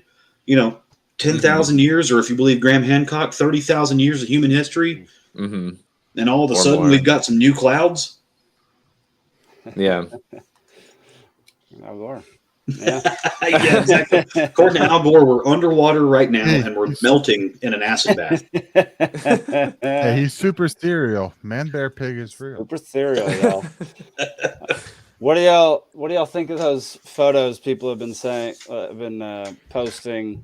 Basically, Plymouth Rock, like 100 years ago, and Plymouth Rock today, with the sea level at exactly the same level. I can confirm that is the same spot. Yeah, same with they've been doing it with the Statue of Liberty too. I've got it straight from a surveyor in that state that his grandfather tied into it, and then he tied into it within 2 inches, or tenths as we call it, but within 1500s. Wait, explain that. What tenths? What do you mean? What? So yeah, that's the whole criticism of the empirical measurement, or the imperial measurement rather. That why do you have base 12s, for your feet? Why don't you use, base 10 like everybody else? Right. Well, for surveying and stuff here in the States, we use feet and tenths of feet and hundredths of feet.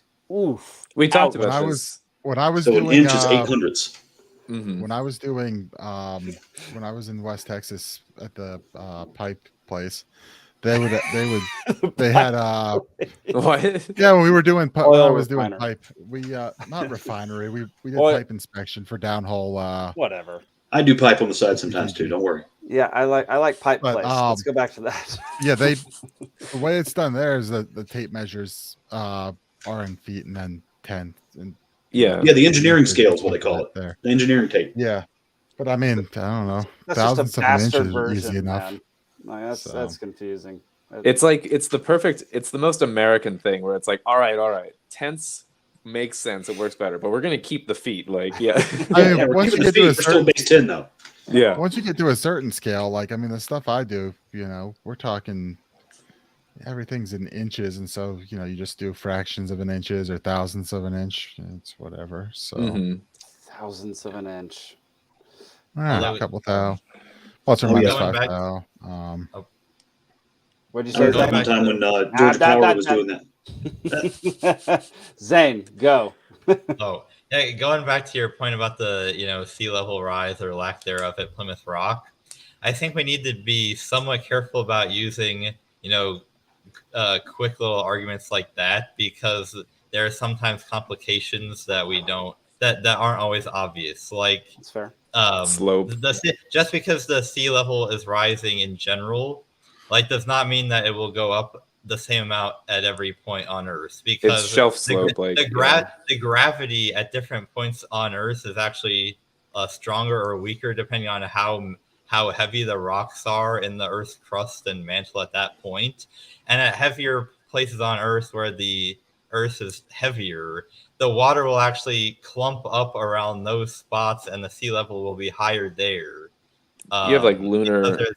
There's more gravity there, and I don't know anything about the specific gravity at Plymouth Rock. Maybe it is high, maybe that is convincing evidence. Well, it tends to be heavier around the ocean lines. And I know we hate the government, but the U.S. Army Corps of Engineers has fantastic data on all of this. That you can go to their website if you want to know about where the gravity is the hardest and the least. It tends to be lighter on top of mountains and heavier near the oceans. And I know there's a spot here in Georgia, and I think it's Milledgeville, that just one spot in particular is just weird. We were talking about magnetic ley lines a couple of weeks ago. Is that is that right where they put the guide stones? No. The guide stones is in Elberton, or they were anyways. But there's a spot in Milledgeville where you can put a ball on the ground and it rolls uphill. What? That's funny. Huh? Yeah, because the gravity is bent. right there. Interesting. I saw this like cabin, and I think it's Washington, maybe. It's or Oregon, I think. where Yeah. you're like walking sideways. Yeah. There's a bunch of weird stuff What there. Yeah. the heck? I gotta go see that. That is. I think it's bizarre. Oregon. Like that, those kind of phenomenon are so intriguing to me. That is really strange. And like, yeah, I know, Stephen, we don't like the government, but it's not the lack of data. They have all the data. I'm sure they're great at collecting data. They just don't give it to us. Yeah. Well, yeah, but that's just kind of curate the message is without government, there are certain functions that would still be performed because they have merit. They are necessary. Yeah. They do keep the fiber of society together. But they would be run, like a business, and there would be areas that some of that service is neglected, of course. But overall, it wouldn't just be implemented by coercive force. Because that's the U.S. Army Corps of Engineers. Although they have some awesome published data on their math and their mapping and all that stuff. There's some stuff that they do that the government should not be doing. Like asking them permission to ship things across a canal. Yeah. So my point in bringing all that up is not because I wanted to start talking about geology yet again. I just wanted to make the point that, when we're talking about this stuff where we're battling against 98% of the educational research establishment, I think that we should always keep in mind to keep ourselves to the highest standards of evidence and argument, because any little thing that we say that's wrong, they're going to focus on the one thing we say that's wrong and and ignore the 10 things that we say that are right. Yeah, the best. Yeah, well, if I ever come across like an ombuds person and get really particular with you, that's because all of you are my friends, and I want all of you to be as successful as possible. And I think when we be very precise and accurate about what we say, then we have the best chance of being able to do that. Zane, you're taking all the fun out of arguing with people. I do not like this method. Hey, I'll argue with a friend all night. Is why are all the rich people still buying coastal real estate and putting up giant houses? Right? We could talk put a giant house up on Martha's Vineyard. I don't know. I could throw away a bunch of money if I was a billionaire. Like, who cares if I have the place on the coast? Why does Do you know matter? how If many? I lose a few million. Well, when they're selling, then I get concerned, right? When they're buying, I'm not concerned, right? I don't like price signals are everything, Jake. That's I agree with Zane. Prices tell you everything you need to know. I don't have to know anything else except what's the price doing.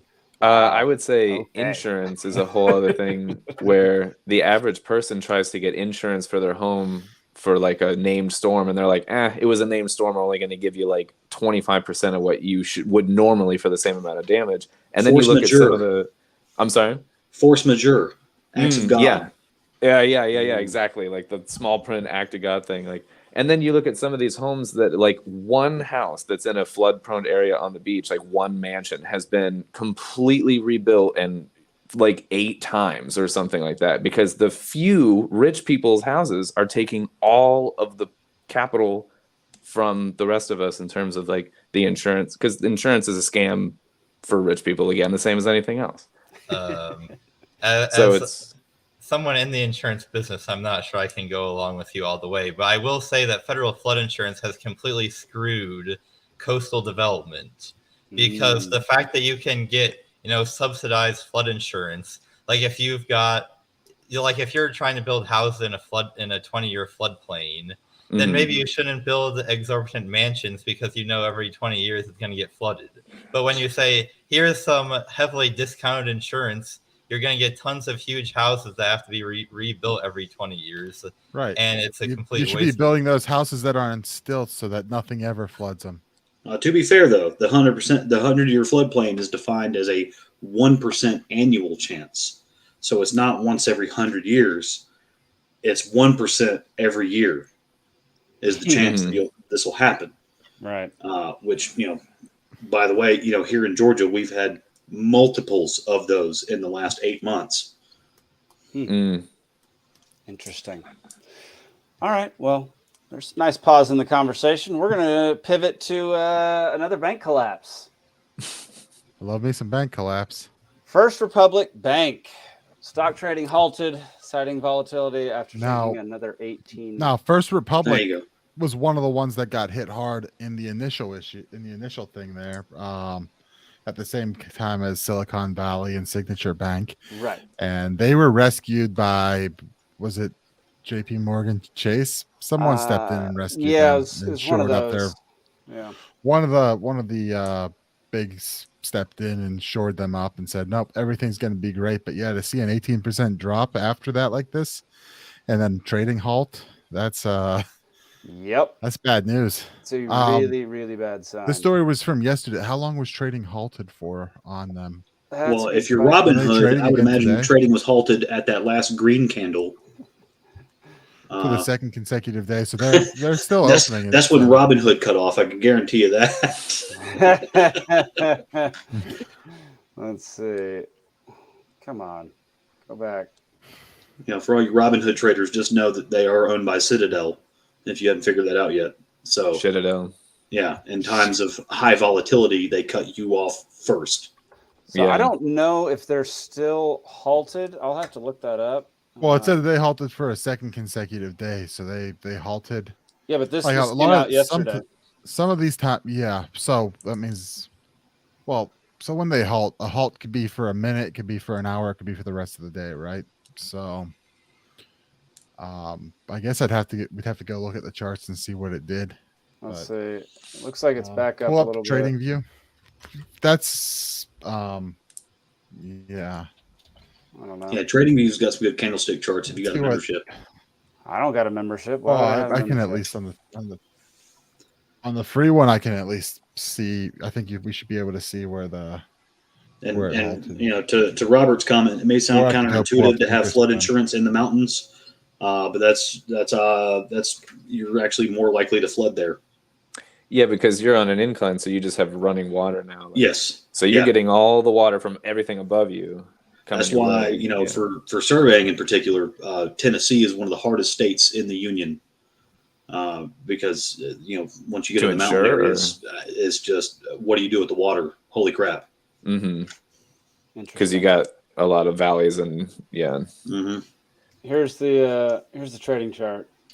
Nick, somebody interpret this for me. I'm terrible with charts. So the stock price used to be high, and now it's a lot lower.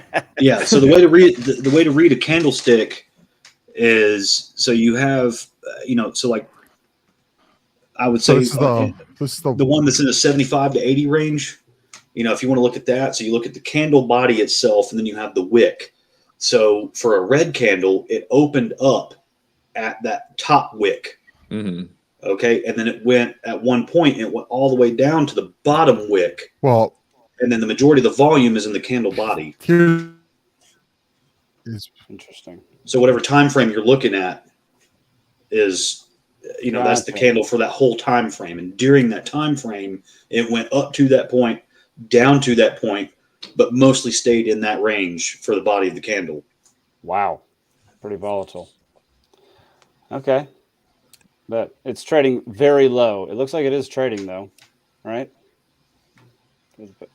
Yeah, it lost like 90% in 8 hours, something crazy. So, yeah, that ain't great. well, what you're looking at each of those candles is a day. There we Look go. at the There, scale there's at the the bottom. 1 day. Go to the 1 day. Got it. And then we're looking at it minute by minute, I think, at this point, right? So yeah. Um, Yeah, so it's trading at 618 a share. But I mean that's down from what was it? 100 and what was it? go out to the 1 16? year. 1 year. Yeah. The one There it line. is. There it Yeah. is. It hit So 170. less than a year ago, it was at 170. That's as volatile as some of those shit coins. Right? It's almost like it's like an A16Z pump and dump scheme. Jeez. Well, I don't know if I can say that. The only time I've seen volatility like that, you know, in the last 10 years, and of course I'm not a big, you know, financial guru. Don't take advice from me. But there's a Chinese bank, Yuandai. Okay.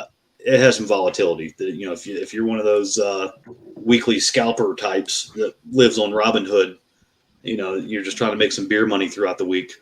Urindi was the bank, for the last 10 years, because it would have 5% swings daily. Jeez. Yeah.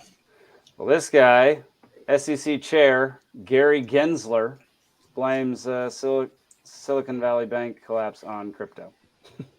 The biggest, Silicon Valley Bank. Actually, when it failed, you saw this country's the world's second leading stable coin had $3 billion involved there, DPEG.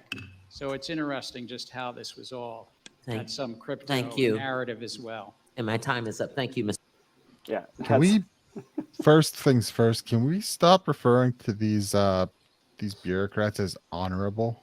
The dishonorable Gary Gensler. Honestly, why do you even have that daggum title? That's just like an attorney with the Esquire title at the end. Like, did you give yourself that, or were you awarded that? It's like there's nothing honorable about these people. They're mostly crooks and thieves. So we need to quit playing word games with it and just call it like it is. Yes. But they forget. It wasn't one the of crypto. my favorite. It was. Sorry. Well, it might have been some of the crypto. You over leverage on shit coins and you're going to get burned, right? Yeah. Cough, Shiba, But anyone who knows anything knows it's the bonds. Right. I mean, that's the banks put all their money into the bonds and the bond prices went up and, so the value and you have to. No, the rates went up. Market. The bonds went down. Right. The prices of the value of the bonds went down. Yes. That's Always. what I'm getting at. Right. So, yeah. So you. Heck yeah. And Zane, you're about to say something. What was it? Oh, I was just going to say one of my favorite Hans Hermann Hoppe quotes is that we can never forget that the politicians and bureaucrats deserve nothing but mockery and ridicule. I think a lot of people have forgotten that. Well, and then I got a General Patton quote that politicians are the lowest form of humans, and Democrats are the lowest form of politician. That's pretty low. That's pretty low. Y'all, I spent like an hour and a half earlier talking with Brad Binkley about the Great Create, and I'd like to actually spend some time chatting about it this week if y'all are up for it, because I'm getting. Let's talk about it. I'm getting super pumped about it here. We're first getting, things first. What's up? We've had some new announcements on speakers, and it looks even sweeter than it was before. Yes, we do. Here we go. That? New speakers. We got Derek Bros and Mark Passio. Derek Bros and Mark Passio. If you want to talk about big names, especially names that aren't often associated in the LP circles. Yes. Because Derek Bros is a lot more in the agarist circles. So being able to get those bridges and get someone the caliber of Derek Bros, Mark Passio. And now Mark Passio did speak at the New Jersey convention, so he's been a little bit tied in there. But I've, followed Derek Bros' work here and there a little bit for a while. He does great work, and I'm excited to meet him. Yeah, this is his website. So by agorist, are we talking like full on ANCAP? Or I think he was spending time living in Mexico for a while, just like off the grid, like doesn't have a bank account, like just lives basically on Bitcoin, and does like lives that actual agorist lifestyle as close as possible. Now I think he said something about him trying to run for like mayor in Houston to make a point or something. But gotcha. Shane lost his double spot, y'all, from last. Shane's week. half the man he was a week ago. What I know it's such a bummer, but that happens when you're a turd, I'm gonna go get another. Okay, so Nick, you may know Mark Passio, Natural Law. Were we talking Frederick Bastiat type stuff, or what are we talking about? No, and I haven't followed Mark Passio very closely. I've seen stuff here and there, but I can't speak. What I've seen, it's been like, yeah, it's all good. But don't know enough to speak well to it. Okay, I and know what on some earth things is that have happening? recommended. I've seen some of those videos. Is that the videos with the Yeah. like in Ontario, Canada? There's this weird sound in this neighborhood, kind of thing, or Yes, it is. okay. Is it? Yeah, it is. I'm killing MD. Dadgum. Bobby, hold on one moment. I'll let you. Okay. Yeah. As soon as you open their website, it automatically starts playing something, and I have no idea how to turn it off. It drives me nuts. But there's but I know like some of the YouTube videos, there's some recommendations I've had that I haven't gotten around to, but he's a decent name in the space, and Well, he also LP News. before the end of the before like we get towards the end of this podcast, let's talk about like first of all, the Great Create is a DIY festival that the Libertarian Party is throwing. The first 2 days are not politically based. It's literally for everyone, everyone that wants to acquire new skills, learn new things, and just have a good time with people who are pretty relaxed, chill, and aren't gonna cancel you for something you say. Right, and what we want, it's not just for members of the LP either. Like we want community members coming out, anyone in Liberty circles in general, anyone from anywhere really. Bring your friends. Like this is a family-friendly event. With these great speakers, an opportunity to learn a lot, be very entertained. I mean, we've got a lot of entertainment on there as well, which is going to be a whole lot of fun. Yep.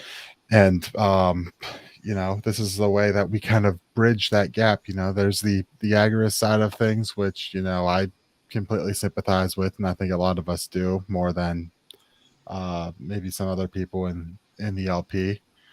But also we kind of recognize that if you don't do some politics happens to you, right? So and that's why a lot of us also want to focus local and push a lot more local candidates, right? But I think there's something there to be said that potentially the more agorist minded could be interested in, is saying, hey, we we don't really want to do the politics thing, but maybe it's worthwhile to go run for city council, town council, whatever, and like just make sure that things here are good, like that they're not coming around kicking indoors or passing these crazy other passing crazy codes or things like that. Just like, we're just going to try to keep things as free as possible. We're going to make sure that you can have chickens here and kind of do things you want. And I'll use a tired old IT slogan too. Act globally, think locally. Yeah, I think that's a tired old everything slogan. Or think globally, act locally. Excuse me, I reversed that. But think globally, act locally. So if your actions impact what's around you, that will have a global impact. Yes, and people. I mean, let me remove that from the stream. People underestimate and overlook their local communities because of how plugged in we are to the internet and worldwide news and countrywide news and statewide news. None of that stuff affects you nearly as much as what's happening in your city council. Well, and you can affect some major change in your local area that can thwart a bunch of the things that are happening federally and statewide. I mean, especially or even stuff that comes down locally, right? So we go back to the COVID times, and federal government's not putting mask mandates in, the state's not putting mask mandates in, but the local tyrants are, right? Well, the CDC says we should do this, so let's just do this to make sure we're safe. And think of the difference if one or two or one person on a council of 5 or 6 people or 8 people, everyone else is just going along to get along, and one person stands up and starts, no, never, over my dead body, we're not doing this. You're not going to force this on people. People are going to make the decision that's best for them. And a lot of times all it takes is one, most people are go along to get along. And if someone's there and they're passionate and they make a huge issue over it and go, no, we are not doing this. A lot of times people with their agreeableness will back off on this, right? Well, and one thing I noticed by June of 2020, on the front doors of liquor stores and gas stations, you had this warning sign: enter these premises at your own risk, blah, blah, blah. We take no fault. All this kind of stuff. And it was just the first time I saw one of those, I parked, I went in, I bought something, gave the guy a hug, told him how awesome he was. And he was like, yeah, screw all that stuff, man. I don't do all that. That's why I came here. You get away from this crap. Are you kidding me? Heck yeah. Let's go back to Great Create. They have released a schedule. Yeah, this schedule just looks great. Yes. So from noon no to name 1 will be screening some film that no one cares about. That's fine. That's fine. We don't have to talk about that one. No. So first thing that's going to happen actually is my first documentary film, which was Endure Lebanon, and it kind of shows the power of what you can do just on your own with your own initiative. So I followed a guy music producer who travels to different places and makes albums with folks who are affected by some pretty terrible things. We went to Lebanon and found a bunch of Syrian refugees and paired them with some American artists and made basically an album of hope. And man, it is a powerful, like it's not explicitly anti-war, but man, if it doesn't make you hate war, then I don't know what will. It is a phenomenal album that you should go buy. The album is called For Home, and it's by Endure Studios. It's absolutely amazing. Anyway, is it Suzda's tracks? Oh man, good Lord. Yeah, Alden did the animation for it. Actually, it's phenomenal. Yeah, and meeting them, meeting in this way, I had a hard time holding it together because I did the work with it and was drawing them and going through their story, and then meeting them and talking to them. I was having a hard time not crying meeting. It's a very powerful experience. And also Suzda's music, maybe most specifically I remember being that's because she's got the most powerful voice, man. She's got pipes, man. Oh my goodness. Anyway, her tracks were my favorite. After that, so just mind you, this is all just in the ballroom, this section. So Chase Oliver will be speaking from 3 to 4. So he's the first speaker of the whole dang thing. Then after Chase, we've got Over Policed Chris. I always forget. Is it Kofer or Coffer, Nick? I believe it's Kofer. That's what I thought, but I said Coffer is he earlier. Gonna be there, or is it? I believe he's gonna be there. Because this hasn't been released, has it? It's on the website now. It is available to watch. It's available to watch. You can rent it on Vimeo. Okay. I hadn't heard anything on it, but yeah, this would be interesting because these are the same guys who did the Monopoly on Violence, which was a decent documentary for the space. Yes, it was. Here, let's go ahead and watch the trailer for Over Policed since we're here. Here we go. Incident squad of 118 Chesney. I remember one of my partners, one of the rookie officers, and I graduated from the academy, who was telling me, you're going to like working with Bill. He's killed 8 people. What's the job of a police officer stripped to bare bones? It's to protect life and property. It's to enforce laws. If you embrace a mentality that the people are the enemy, you've lost what it means to be a police officer in a free and democratic society. The officers involved in the killing of George Floyd had implicit bias training, de-escalation training, body cameras. None of that made any difference. Politicians will promise change. There will be some very minuscule legislation that they throw out there. And over a course of time, usually a few months, the protests go away and people forget about it. A lot of grants have gone from the federal government to local police departments, pushing them towards federal priorities such as drug enforcement. If you look at the actions of the organization, what do you spend your time doing? What do you not spend your time doing? Where does your money go? Where does it not go? It will show you what their intentions are. My son would be alive today if that officer would have said one word before shooting. every human being is a person's family member. Instead of looking at them as a threat, remember that violence is the actual only threat. And you should look at them as a person worthy of protecting, even if it's protecting them from themselves. It's time that we have an honest-to-God conversation about the police becoming truly a part of and not apart from the community.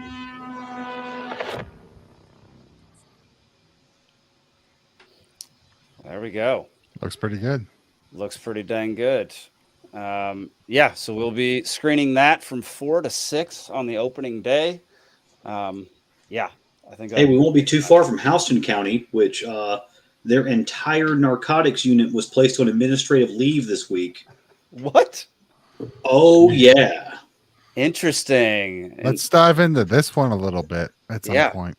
I agree. Let's do some research on that, and we'll come back. That's Warner Robins, that area, which they brand themselves as the most progressive city in Georgia.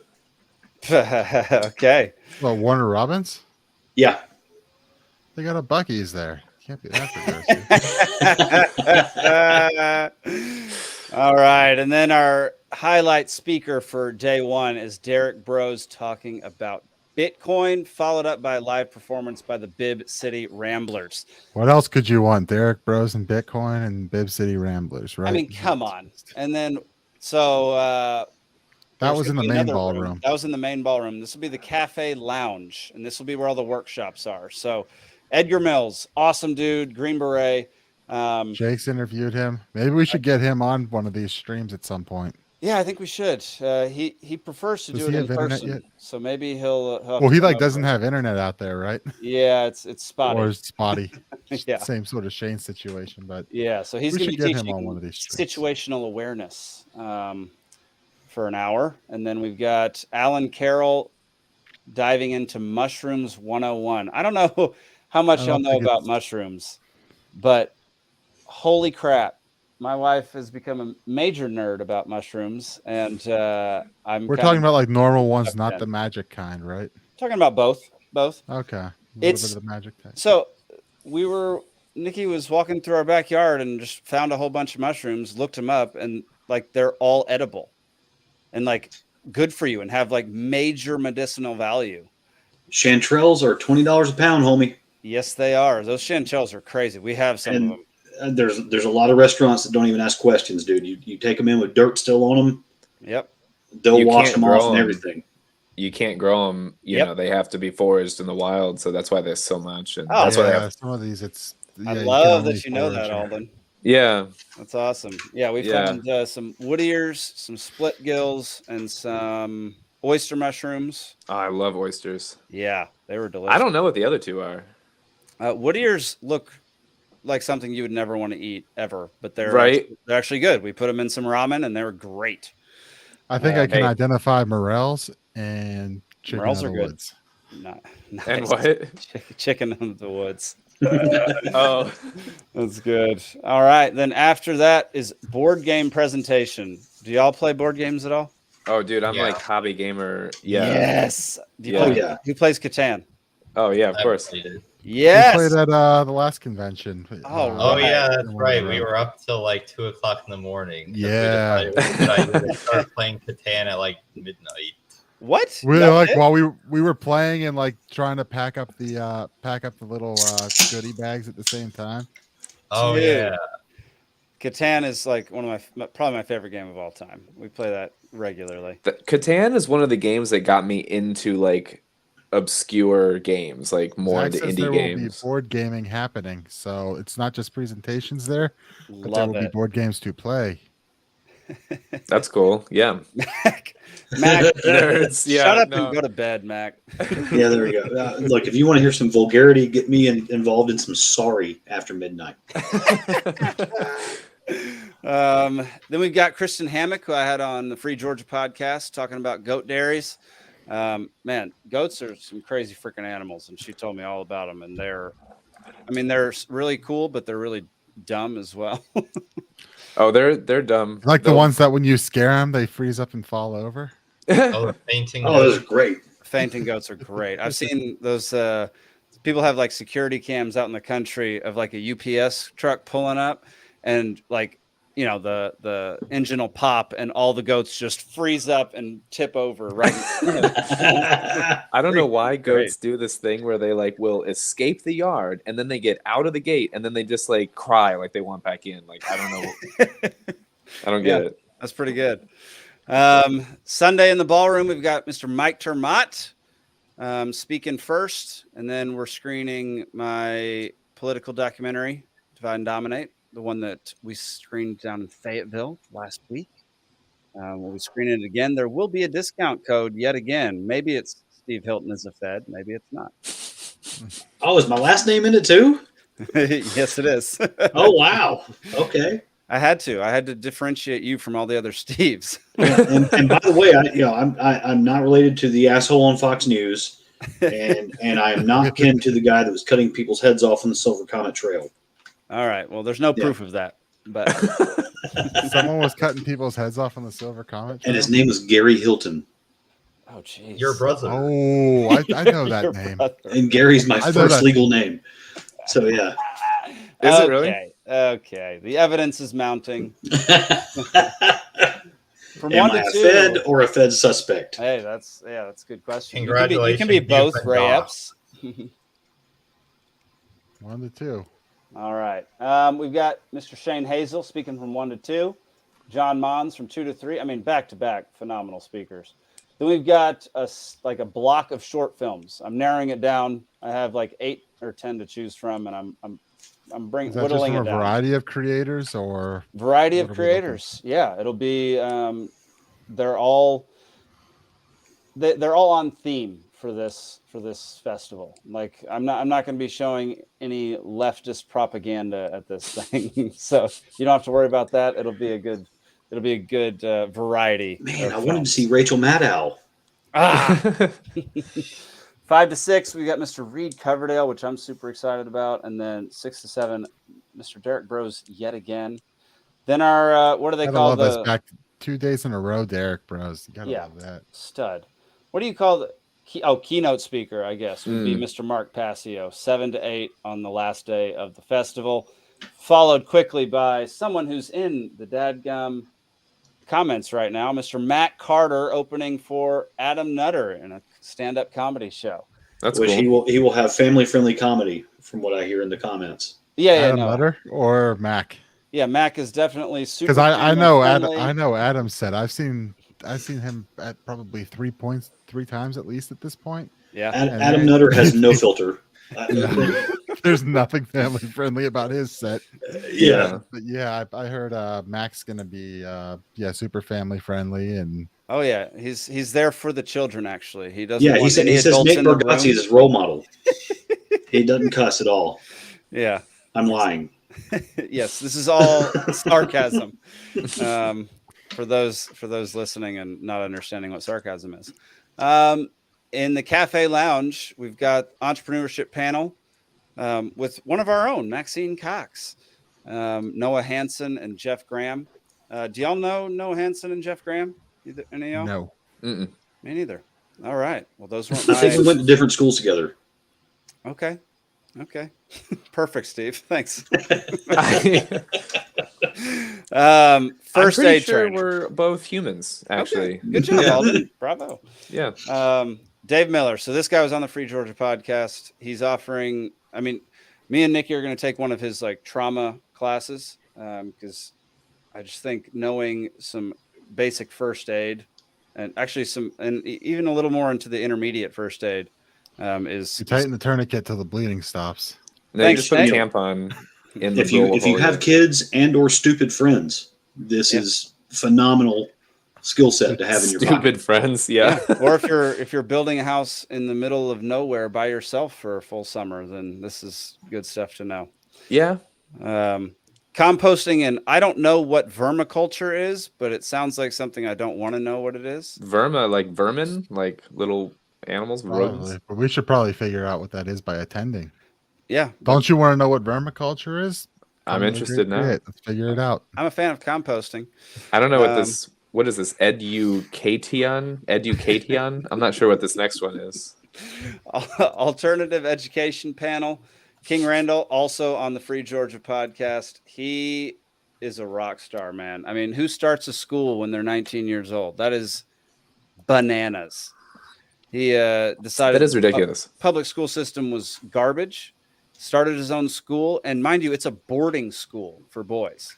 So he bought a house, bought a school, and made a school for boys. It's unbelievable. And I think his stated goal is within 10 years in his city to have the public education system completely eradicated. That's awesome. And I love it. And he's working really hard to do it. He only had 20 minutes to talk on the podcast because he's so daggone busy. Wow. Well, it sounds like he and the vermiculture guy have some things to discuss. Like, what is vermiculture? I just looked it up. It's the process of composting using worms. Oh, okay. So just aerating the soil and Damn it, Zane! You weren't supposed to look it up. You were supposed to get people to show up to figure out what it was. Now they'll be so excited about looking at the worms that they'll getting the right worms in there. Which, by the way, if you have chickens, give them raw pumpkin seeds every now and then. It's a natural anti-parasitic. Interesting. I don't know that. Should I eat pumpkin seeds? Sure. Yes, pumpkin seeds are great for you. Yeah. Well, but raw ones though. I mean, if they're already toasted and salted, you get. Yeah. I mean, there's still some nutrition there, but you're not going to get. You're not going to deworm yourself with those. Right. Okay. Well, then I don't want them. I just drink whiskey for the worms, Exactly. Cheese making basics is up next. Kristen Hammock with her goat dairy, so it's goat cheese. And did you see? I don't know if it was goats or sheep, but someone made a gin out of the lactose from either goat's milk or sheep's milk. No, I don't want that. I want to try that. Of course you do. You're weird and weird. I mean, it's been I don't know. Weird and weird. I've never got that one. There's a cool show called Booze Traveler. It's on the Discovery Channel. Okay. That guy's got my Booze dream Traveler? job. He was some hotshot bartender in Boston, and then somebody with the Travel Channel, Discovery Channel. They were same conglomerate. They discovered him, and so he goes all over the planet, and he drinks their native alcohol, and talks to them about it, how it's made, what it means to their culture, and he has like meaningful conversations with these guys, kind of like I don't know if you've seen Hot Ones on YouTube. Yeah. Where the guy eats chicken wings and gives a guy like a legitimate interview. It's the same kind of thing. The guy just goes all over the planet drinking like, oh, what kind of alcohol you got? I'll drink the shit out of it with you. Does he do talking about how it's made and what it means to you? Does he do like with the corn ones down in South America where they have to like chew it and spit it because the enzyme in the saliva breaks it down? Yes, he does that. And like there were two that he had like a massive hangover. Of course, this guy is like an incredible functioning alcoholic. Right. And so he went to Mongolia one time, which 2/3 of the Mongolian population doesn't have a traditional address. They're all nomads, and so they have fermented camel's milk, and they burn it. They make the stuff with camel pies that they light on fire, and that's how they boil the. So you let camel mash. milk go bad, then you let camel shit heat the milk. Yeah, that's interesting. Who discovered this? Someone that only had a camel. Is a great idea. Actually, they probably didn't say it was a great idea. They probably just. Well, it's Genghis Khan, and you can thank him for 2% of your DNA, by the way. Yeah, I know that. Everyone knows that, Stephen. Don't try to drop common knowledge on us. Well, yeah, I know that Alden can't go, but it seems like Zane, Steve, and Nick are all coming to the Great Create, and I'm excited to live. My tickets still, but I got Zane. I'm rooming with Zane, so nice. I think a hotel room is booked. Yep. I'm excited to live closer here so that the next time something like this does come up, I can go. So, well, man, this is our pilot year. Everyone to make this is. Yeah, this has got to be as successful as possible, and we're piloting it during a convention like this for a reason. But if we can turn it into a separate event, especially like next year, convention's going to have to be in January because it's an election year and a national convention year. So we have to have an early convention. So we're going to have to be able to do this in the as a separate event, and I hope. With with the quality of people that we're turning out and the connections we make, this can grow and turn into its own thing and be a, both a fundraiser and a for the party to help us do what we do, but also, massive value to the community around us and get our name out there. Big outreach event. So heck yeah. Yeah, I love that it's part of the convention this year. I think it was a great idea. It's gonna be so much fun. I mean, the more people know the about topics and the people that we have there, that looking at the schedule just makes it real and like, oh, this is sweet. Yes, agreed. I think one of the most important things is to know like how to be as self-sustainable as possible. Like it's less of a burden on yourself, your family, the community around you. Like if you can last, I don't know, even just 3 days on your own, like without help or something, like it's a huge thing. And do you know about all the like what is the study? I forget if it was Belgium, maybe. I think it was Belgium that did the thing where they gave everyone in this community like, I don't know, 2 chickens or something. And do you know about this? I do know about this, yeah.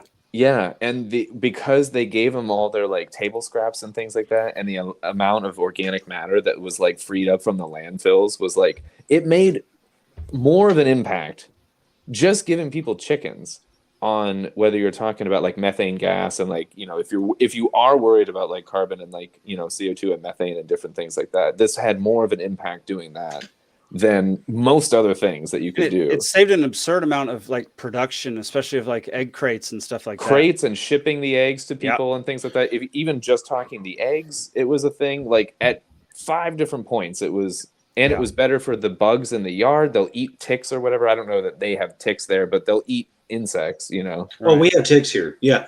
And we have the Lone Star ticks that have that. I don't want to talk about that one. That one's terrifying, and it's like my worst freaks nightmare. me out because I can get it so quick. Don't. Oh my God! It'll make you allergic to red meat. Yep. Oh, I've heard about that. No. The Lone Star tick. Yeah. Yep. And then there's of course rename it the communist tick. Right. Yeah. Why would they name it the Lone Star tick? That's so annoying. That doesn't make any sense. Well, because the Lone Star tick it was indigenous to Texas, and it has a star on its back. Yeah, basically like a Black Widow kind of a look. There's a white dot. It's a white dot. Yeah. Yeah. It's so annoying that that's a Texas thing because I'm from Texas and I don't appreciate it at all. It's like cattle country out there too. It's like hella ironic.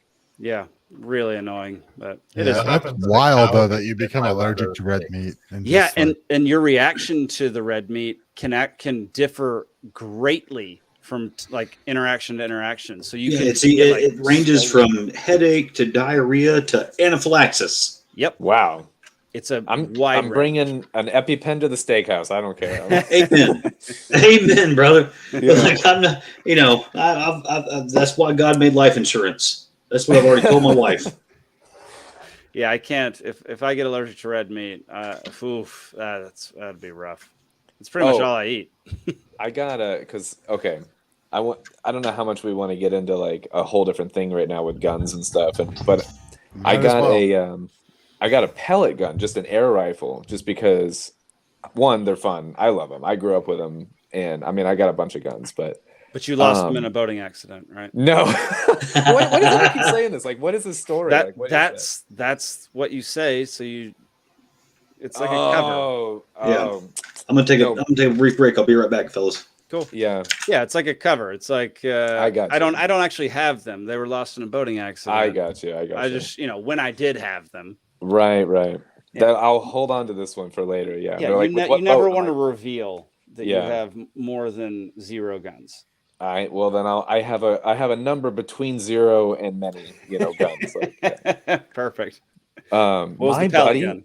Yeah. My buddy in Florida is looking to sell his collection of guns. He has like 700 guns, and he's looking to sell it. It's crazy. I got to talk to him about how much he's going to get from that. But I'm about to get my FFL license. Yeah. Yeah. I never bothered getting it here. I'm going to get when I get into a different state because I don't know if the reciprocity is a thing between Washington and Tennessee. No, that's concealed carry license. Oh yeah, my bad. Because that's what I'm going to get. But what's FFL? Federal firearms license. I'll be able to legally buy, sell, and manufacture firearms. Are you going to get a 3D printer? I don't want. Don't say anything to incriminate yourself here. But. Well, you can manufacture without a license as long as you don't transfer. Right, but everybody knows I'm going to. Right, or at least if you don't make with the intention of transferring. Okay. I just said I have an intent to transfer. So I think that ship sailed for me. Yeah. I'm putting it out there that you don't really need a license to 3D print anything. That's fair. Mine is more the buying aspect of it. The biggest issue, like I've heard what you need to do is have a separate address on that, because basically if you have an FFL, the ATF can come through whatever address that is and take a look around anytime they want, look through your books, check your inventory. Get a PO box. Make sure it has to be a separate physical address. So basically if you have a property, you basically got to split off a part with a different address and put up like a brick building and say, yep, this is the you need to do like the Vatican thing and have it like inside another parcel. This is why I have more than one property, Nick. There you go. The Montana thing, but I was just gonna say that I was impressed with. I had a stack of boxes. I'm going to try and show them. I don't know. It was like 30 layers of cardboard that I had in the garage, and I shot it with this air rifle just to see like what the penetration is. Like trying to gauge like what can I hunt with this thing? Like what size game? It went through all of the boxes and into the wall. So I'm gonna say it's effective.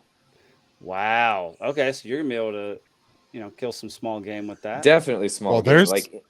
There's the air rifles that are like 50 cal and are legal to take deer with. Wow. Excuse me?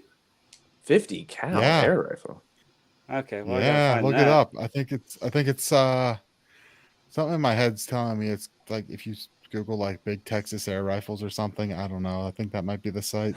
Wow. It's something like that, I think. But I know there's some air rifle courses here in Georgia that it's like the old paintball stuff that you got the full tactical experiences overseen by Army Rangers, Navy SEALs, whatever. And it's that whole thing where you team up in guerrilla warfare and all that. And some of that stuff, like if you don't have any kind of armor on, like it'll break skin. Oh yeah. Like you're pulling plastic BBs out of yourself at the end of the day.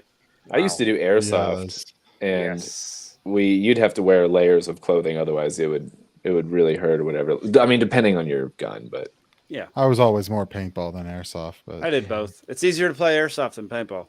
That's why I did it. If you freeze the paintballs, they're way more effective. Okay, Steve. Psycho.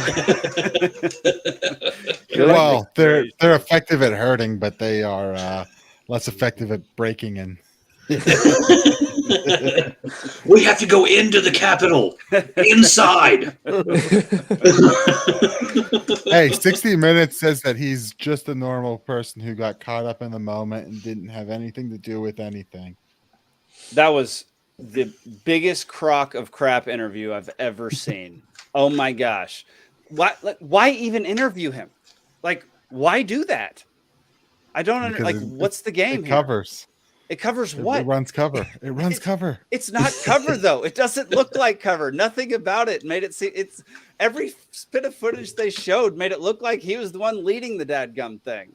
It made no sense. It's not supposed to make sense. Gosh, people are so stupid. I just hate people in government and media. If it makes sense, it don't make dollars. That's why they couldn't media, but no wonder I'm poor. Do you guys know about speaking of government and media, do you know about the Smith-Mundt Act situation? Okay, so it was originally from like 1940, I don't know, 7 or whatever, like after World War II. And it was amended in 2011 or 12 during the Obama administration. And it basically makes it legal for media to basically say propaganda, whether they come up with it or if it's like at the government's behest, they can, disseminate propaganda legally without any legal recourse now. Oh, fun. Yeah, I remember this happening. That they could, that they're allowed to propagandize. When did this come out? I think 12 or 11. I feel it was under Obama. Yeah. So that was, subsequently they created the memetics department. Is it shortly after? Yeah, or whatever? the CIA actually has a department of memetics. Oh, great. Yeah, they have a department for a lot of things. That was the whole thing, because I was, I was roped in at the time because I was, the 2012 to 2016 era. I was transitioning from World of Warcraft to normal life, I guess. But I'm a libertarian, so maybe not normal in any sense of the word.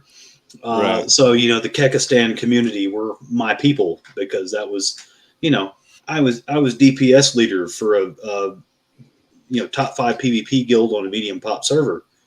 And yeah, what he said. Look, in Silicon Valley, that goes on a resume, homie.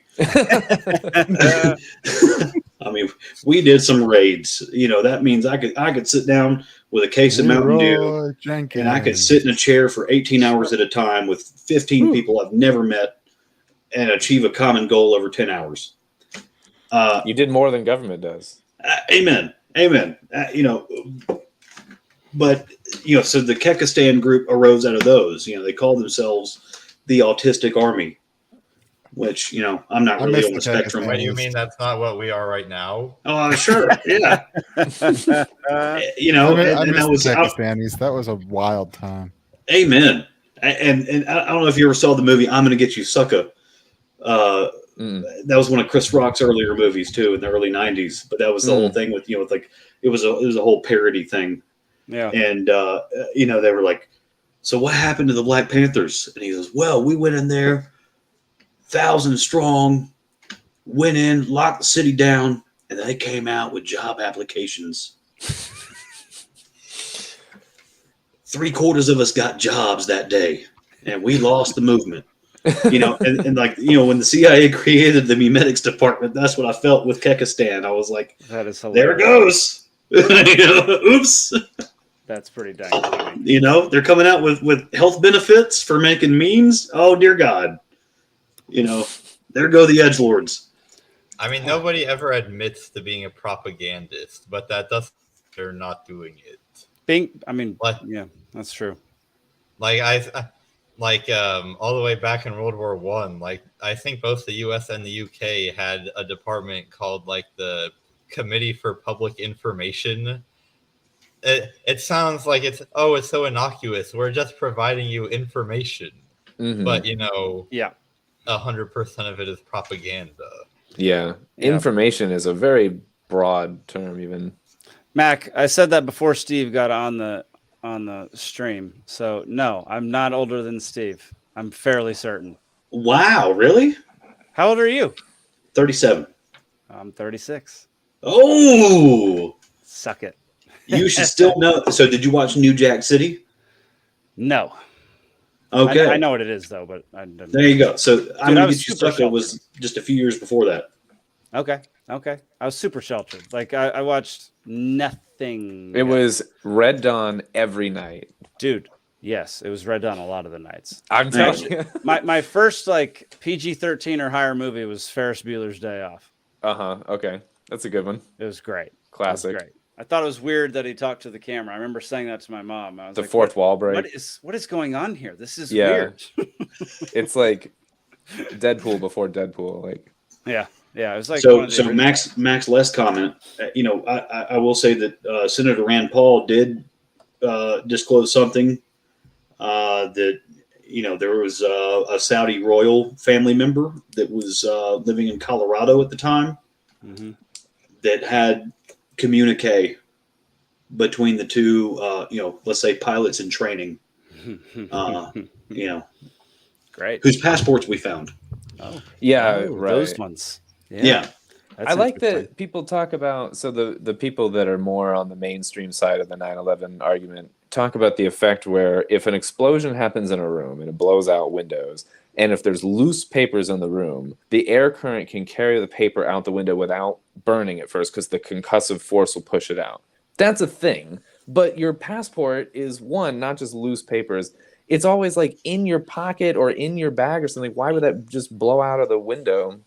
Yeah. And then they're like, so we can find the passports, but all the gold under the buildings vaporized. What are we talking about? I don't know. I just can't do it with the inconsistencies of these arguments. But yeah, but no one else cares about the inconsistencies except idiots like us. So. I mean, I was 11 years old when it happened, and I was like, I don't understand why everyone. It didn't make sense to me at 11. I was like, this doesn't add up. Like, it was it's honestly what sparked me like into this whole world of things was where I'm like, I'm not buying it. Good at for 11, you, like, because I bought it. Well, how old were you in that? I was freshman in high school. So Similar range, yeah. 14-ish. Similar range. That's okay. Here you are now. I was in 4th grade. Zane, I don't even think it was. I was born. 18 months old. I mean, I got in fistfights over it. When people were like, "Oh, well, the narrative doesn't match up," and I was like, "You asshole! I got families over there." Yeah. I got my brother, my friends, cousins. Yeah, they're Yeah, how dare you question that? And right. then 5 years later, I was like, "Hey, can we go out for a beer?" I'm sorry. Yeah. Wrong. Yeah. I mean, the turnaround on that, though, it's big of you to be able to say, man, I appreciate that you were able to do that. That's a heavy amount of dissonance to go through to come around the other side of that one. So. Just call him Tucker Carlson. Well, yeah. Well, and to be raised by government employees as a government skeptic. Yeah. And to not catch it was a big blind spot that took me a while to come to terms with. That's fair. Yeah. Well, y'all, I always love talking to y'all about all this, but we're gonna wrap up here because we're 2 hours and 21 minutes in, and I'm tired. I'm gonna go eat. That's okay. Yeah. Beautiful. Well, yeah. Steve, Alden, Zane, Nick. Steve, I always call you Steve, even though you always put Steven. I apologize. That's Steve-O. Just don't call me late for dinner. Okay. What about Gary? Okay, your dad. That's my dad. That's not me. Okay, yeah. But anyone who's still watching, I really appreciate y'all tuning in to watch our show. Watch us just chat nonsense and funny things and serious things for 2 hours. We have a great time doing it, and hopefully we'll keep doing it for a very long time to come. Nick, do we have anything else we need to promote before we leave? Congratulations to our friend Gretchen, who had her baby recently. Yeah, congrats, Gretchen. She helps us out with a lot of stuff. So yes, she's a beast. She's awesome. Good to see that. She was watching for some of the night, I believe. So so want to shout that out. Heck yeah. I might by the next time we meet have another nephew here. So speaking of nice. babies. Oh, great. All right. Awesome. It could happen any day now. We don't know. You are definitely that creepy uncle. That's for I'm sure. the weird uncle. That's creepy I'll take weird, but creepy I take issue with. But being a drunkle is an absolute blessing. I'm a funkle. Yeah. All right. Well, y'all, I had a great time. We'll see you next week on Liberty Libations at 8 p.m. Buy your Great on Create Thursday. tickets. Buy your Great Create tickets, and we'll see you Like, next subscribe, time. and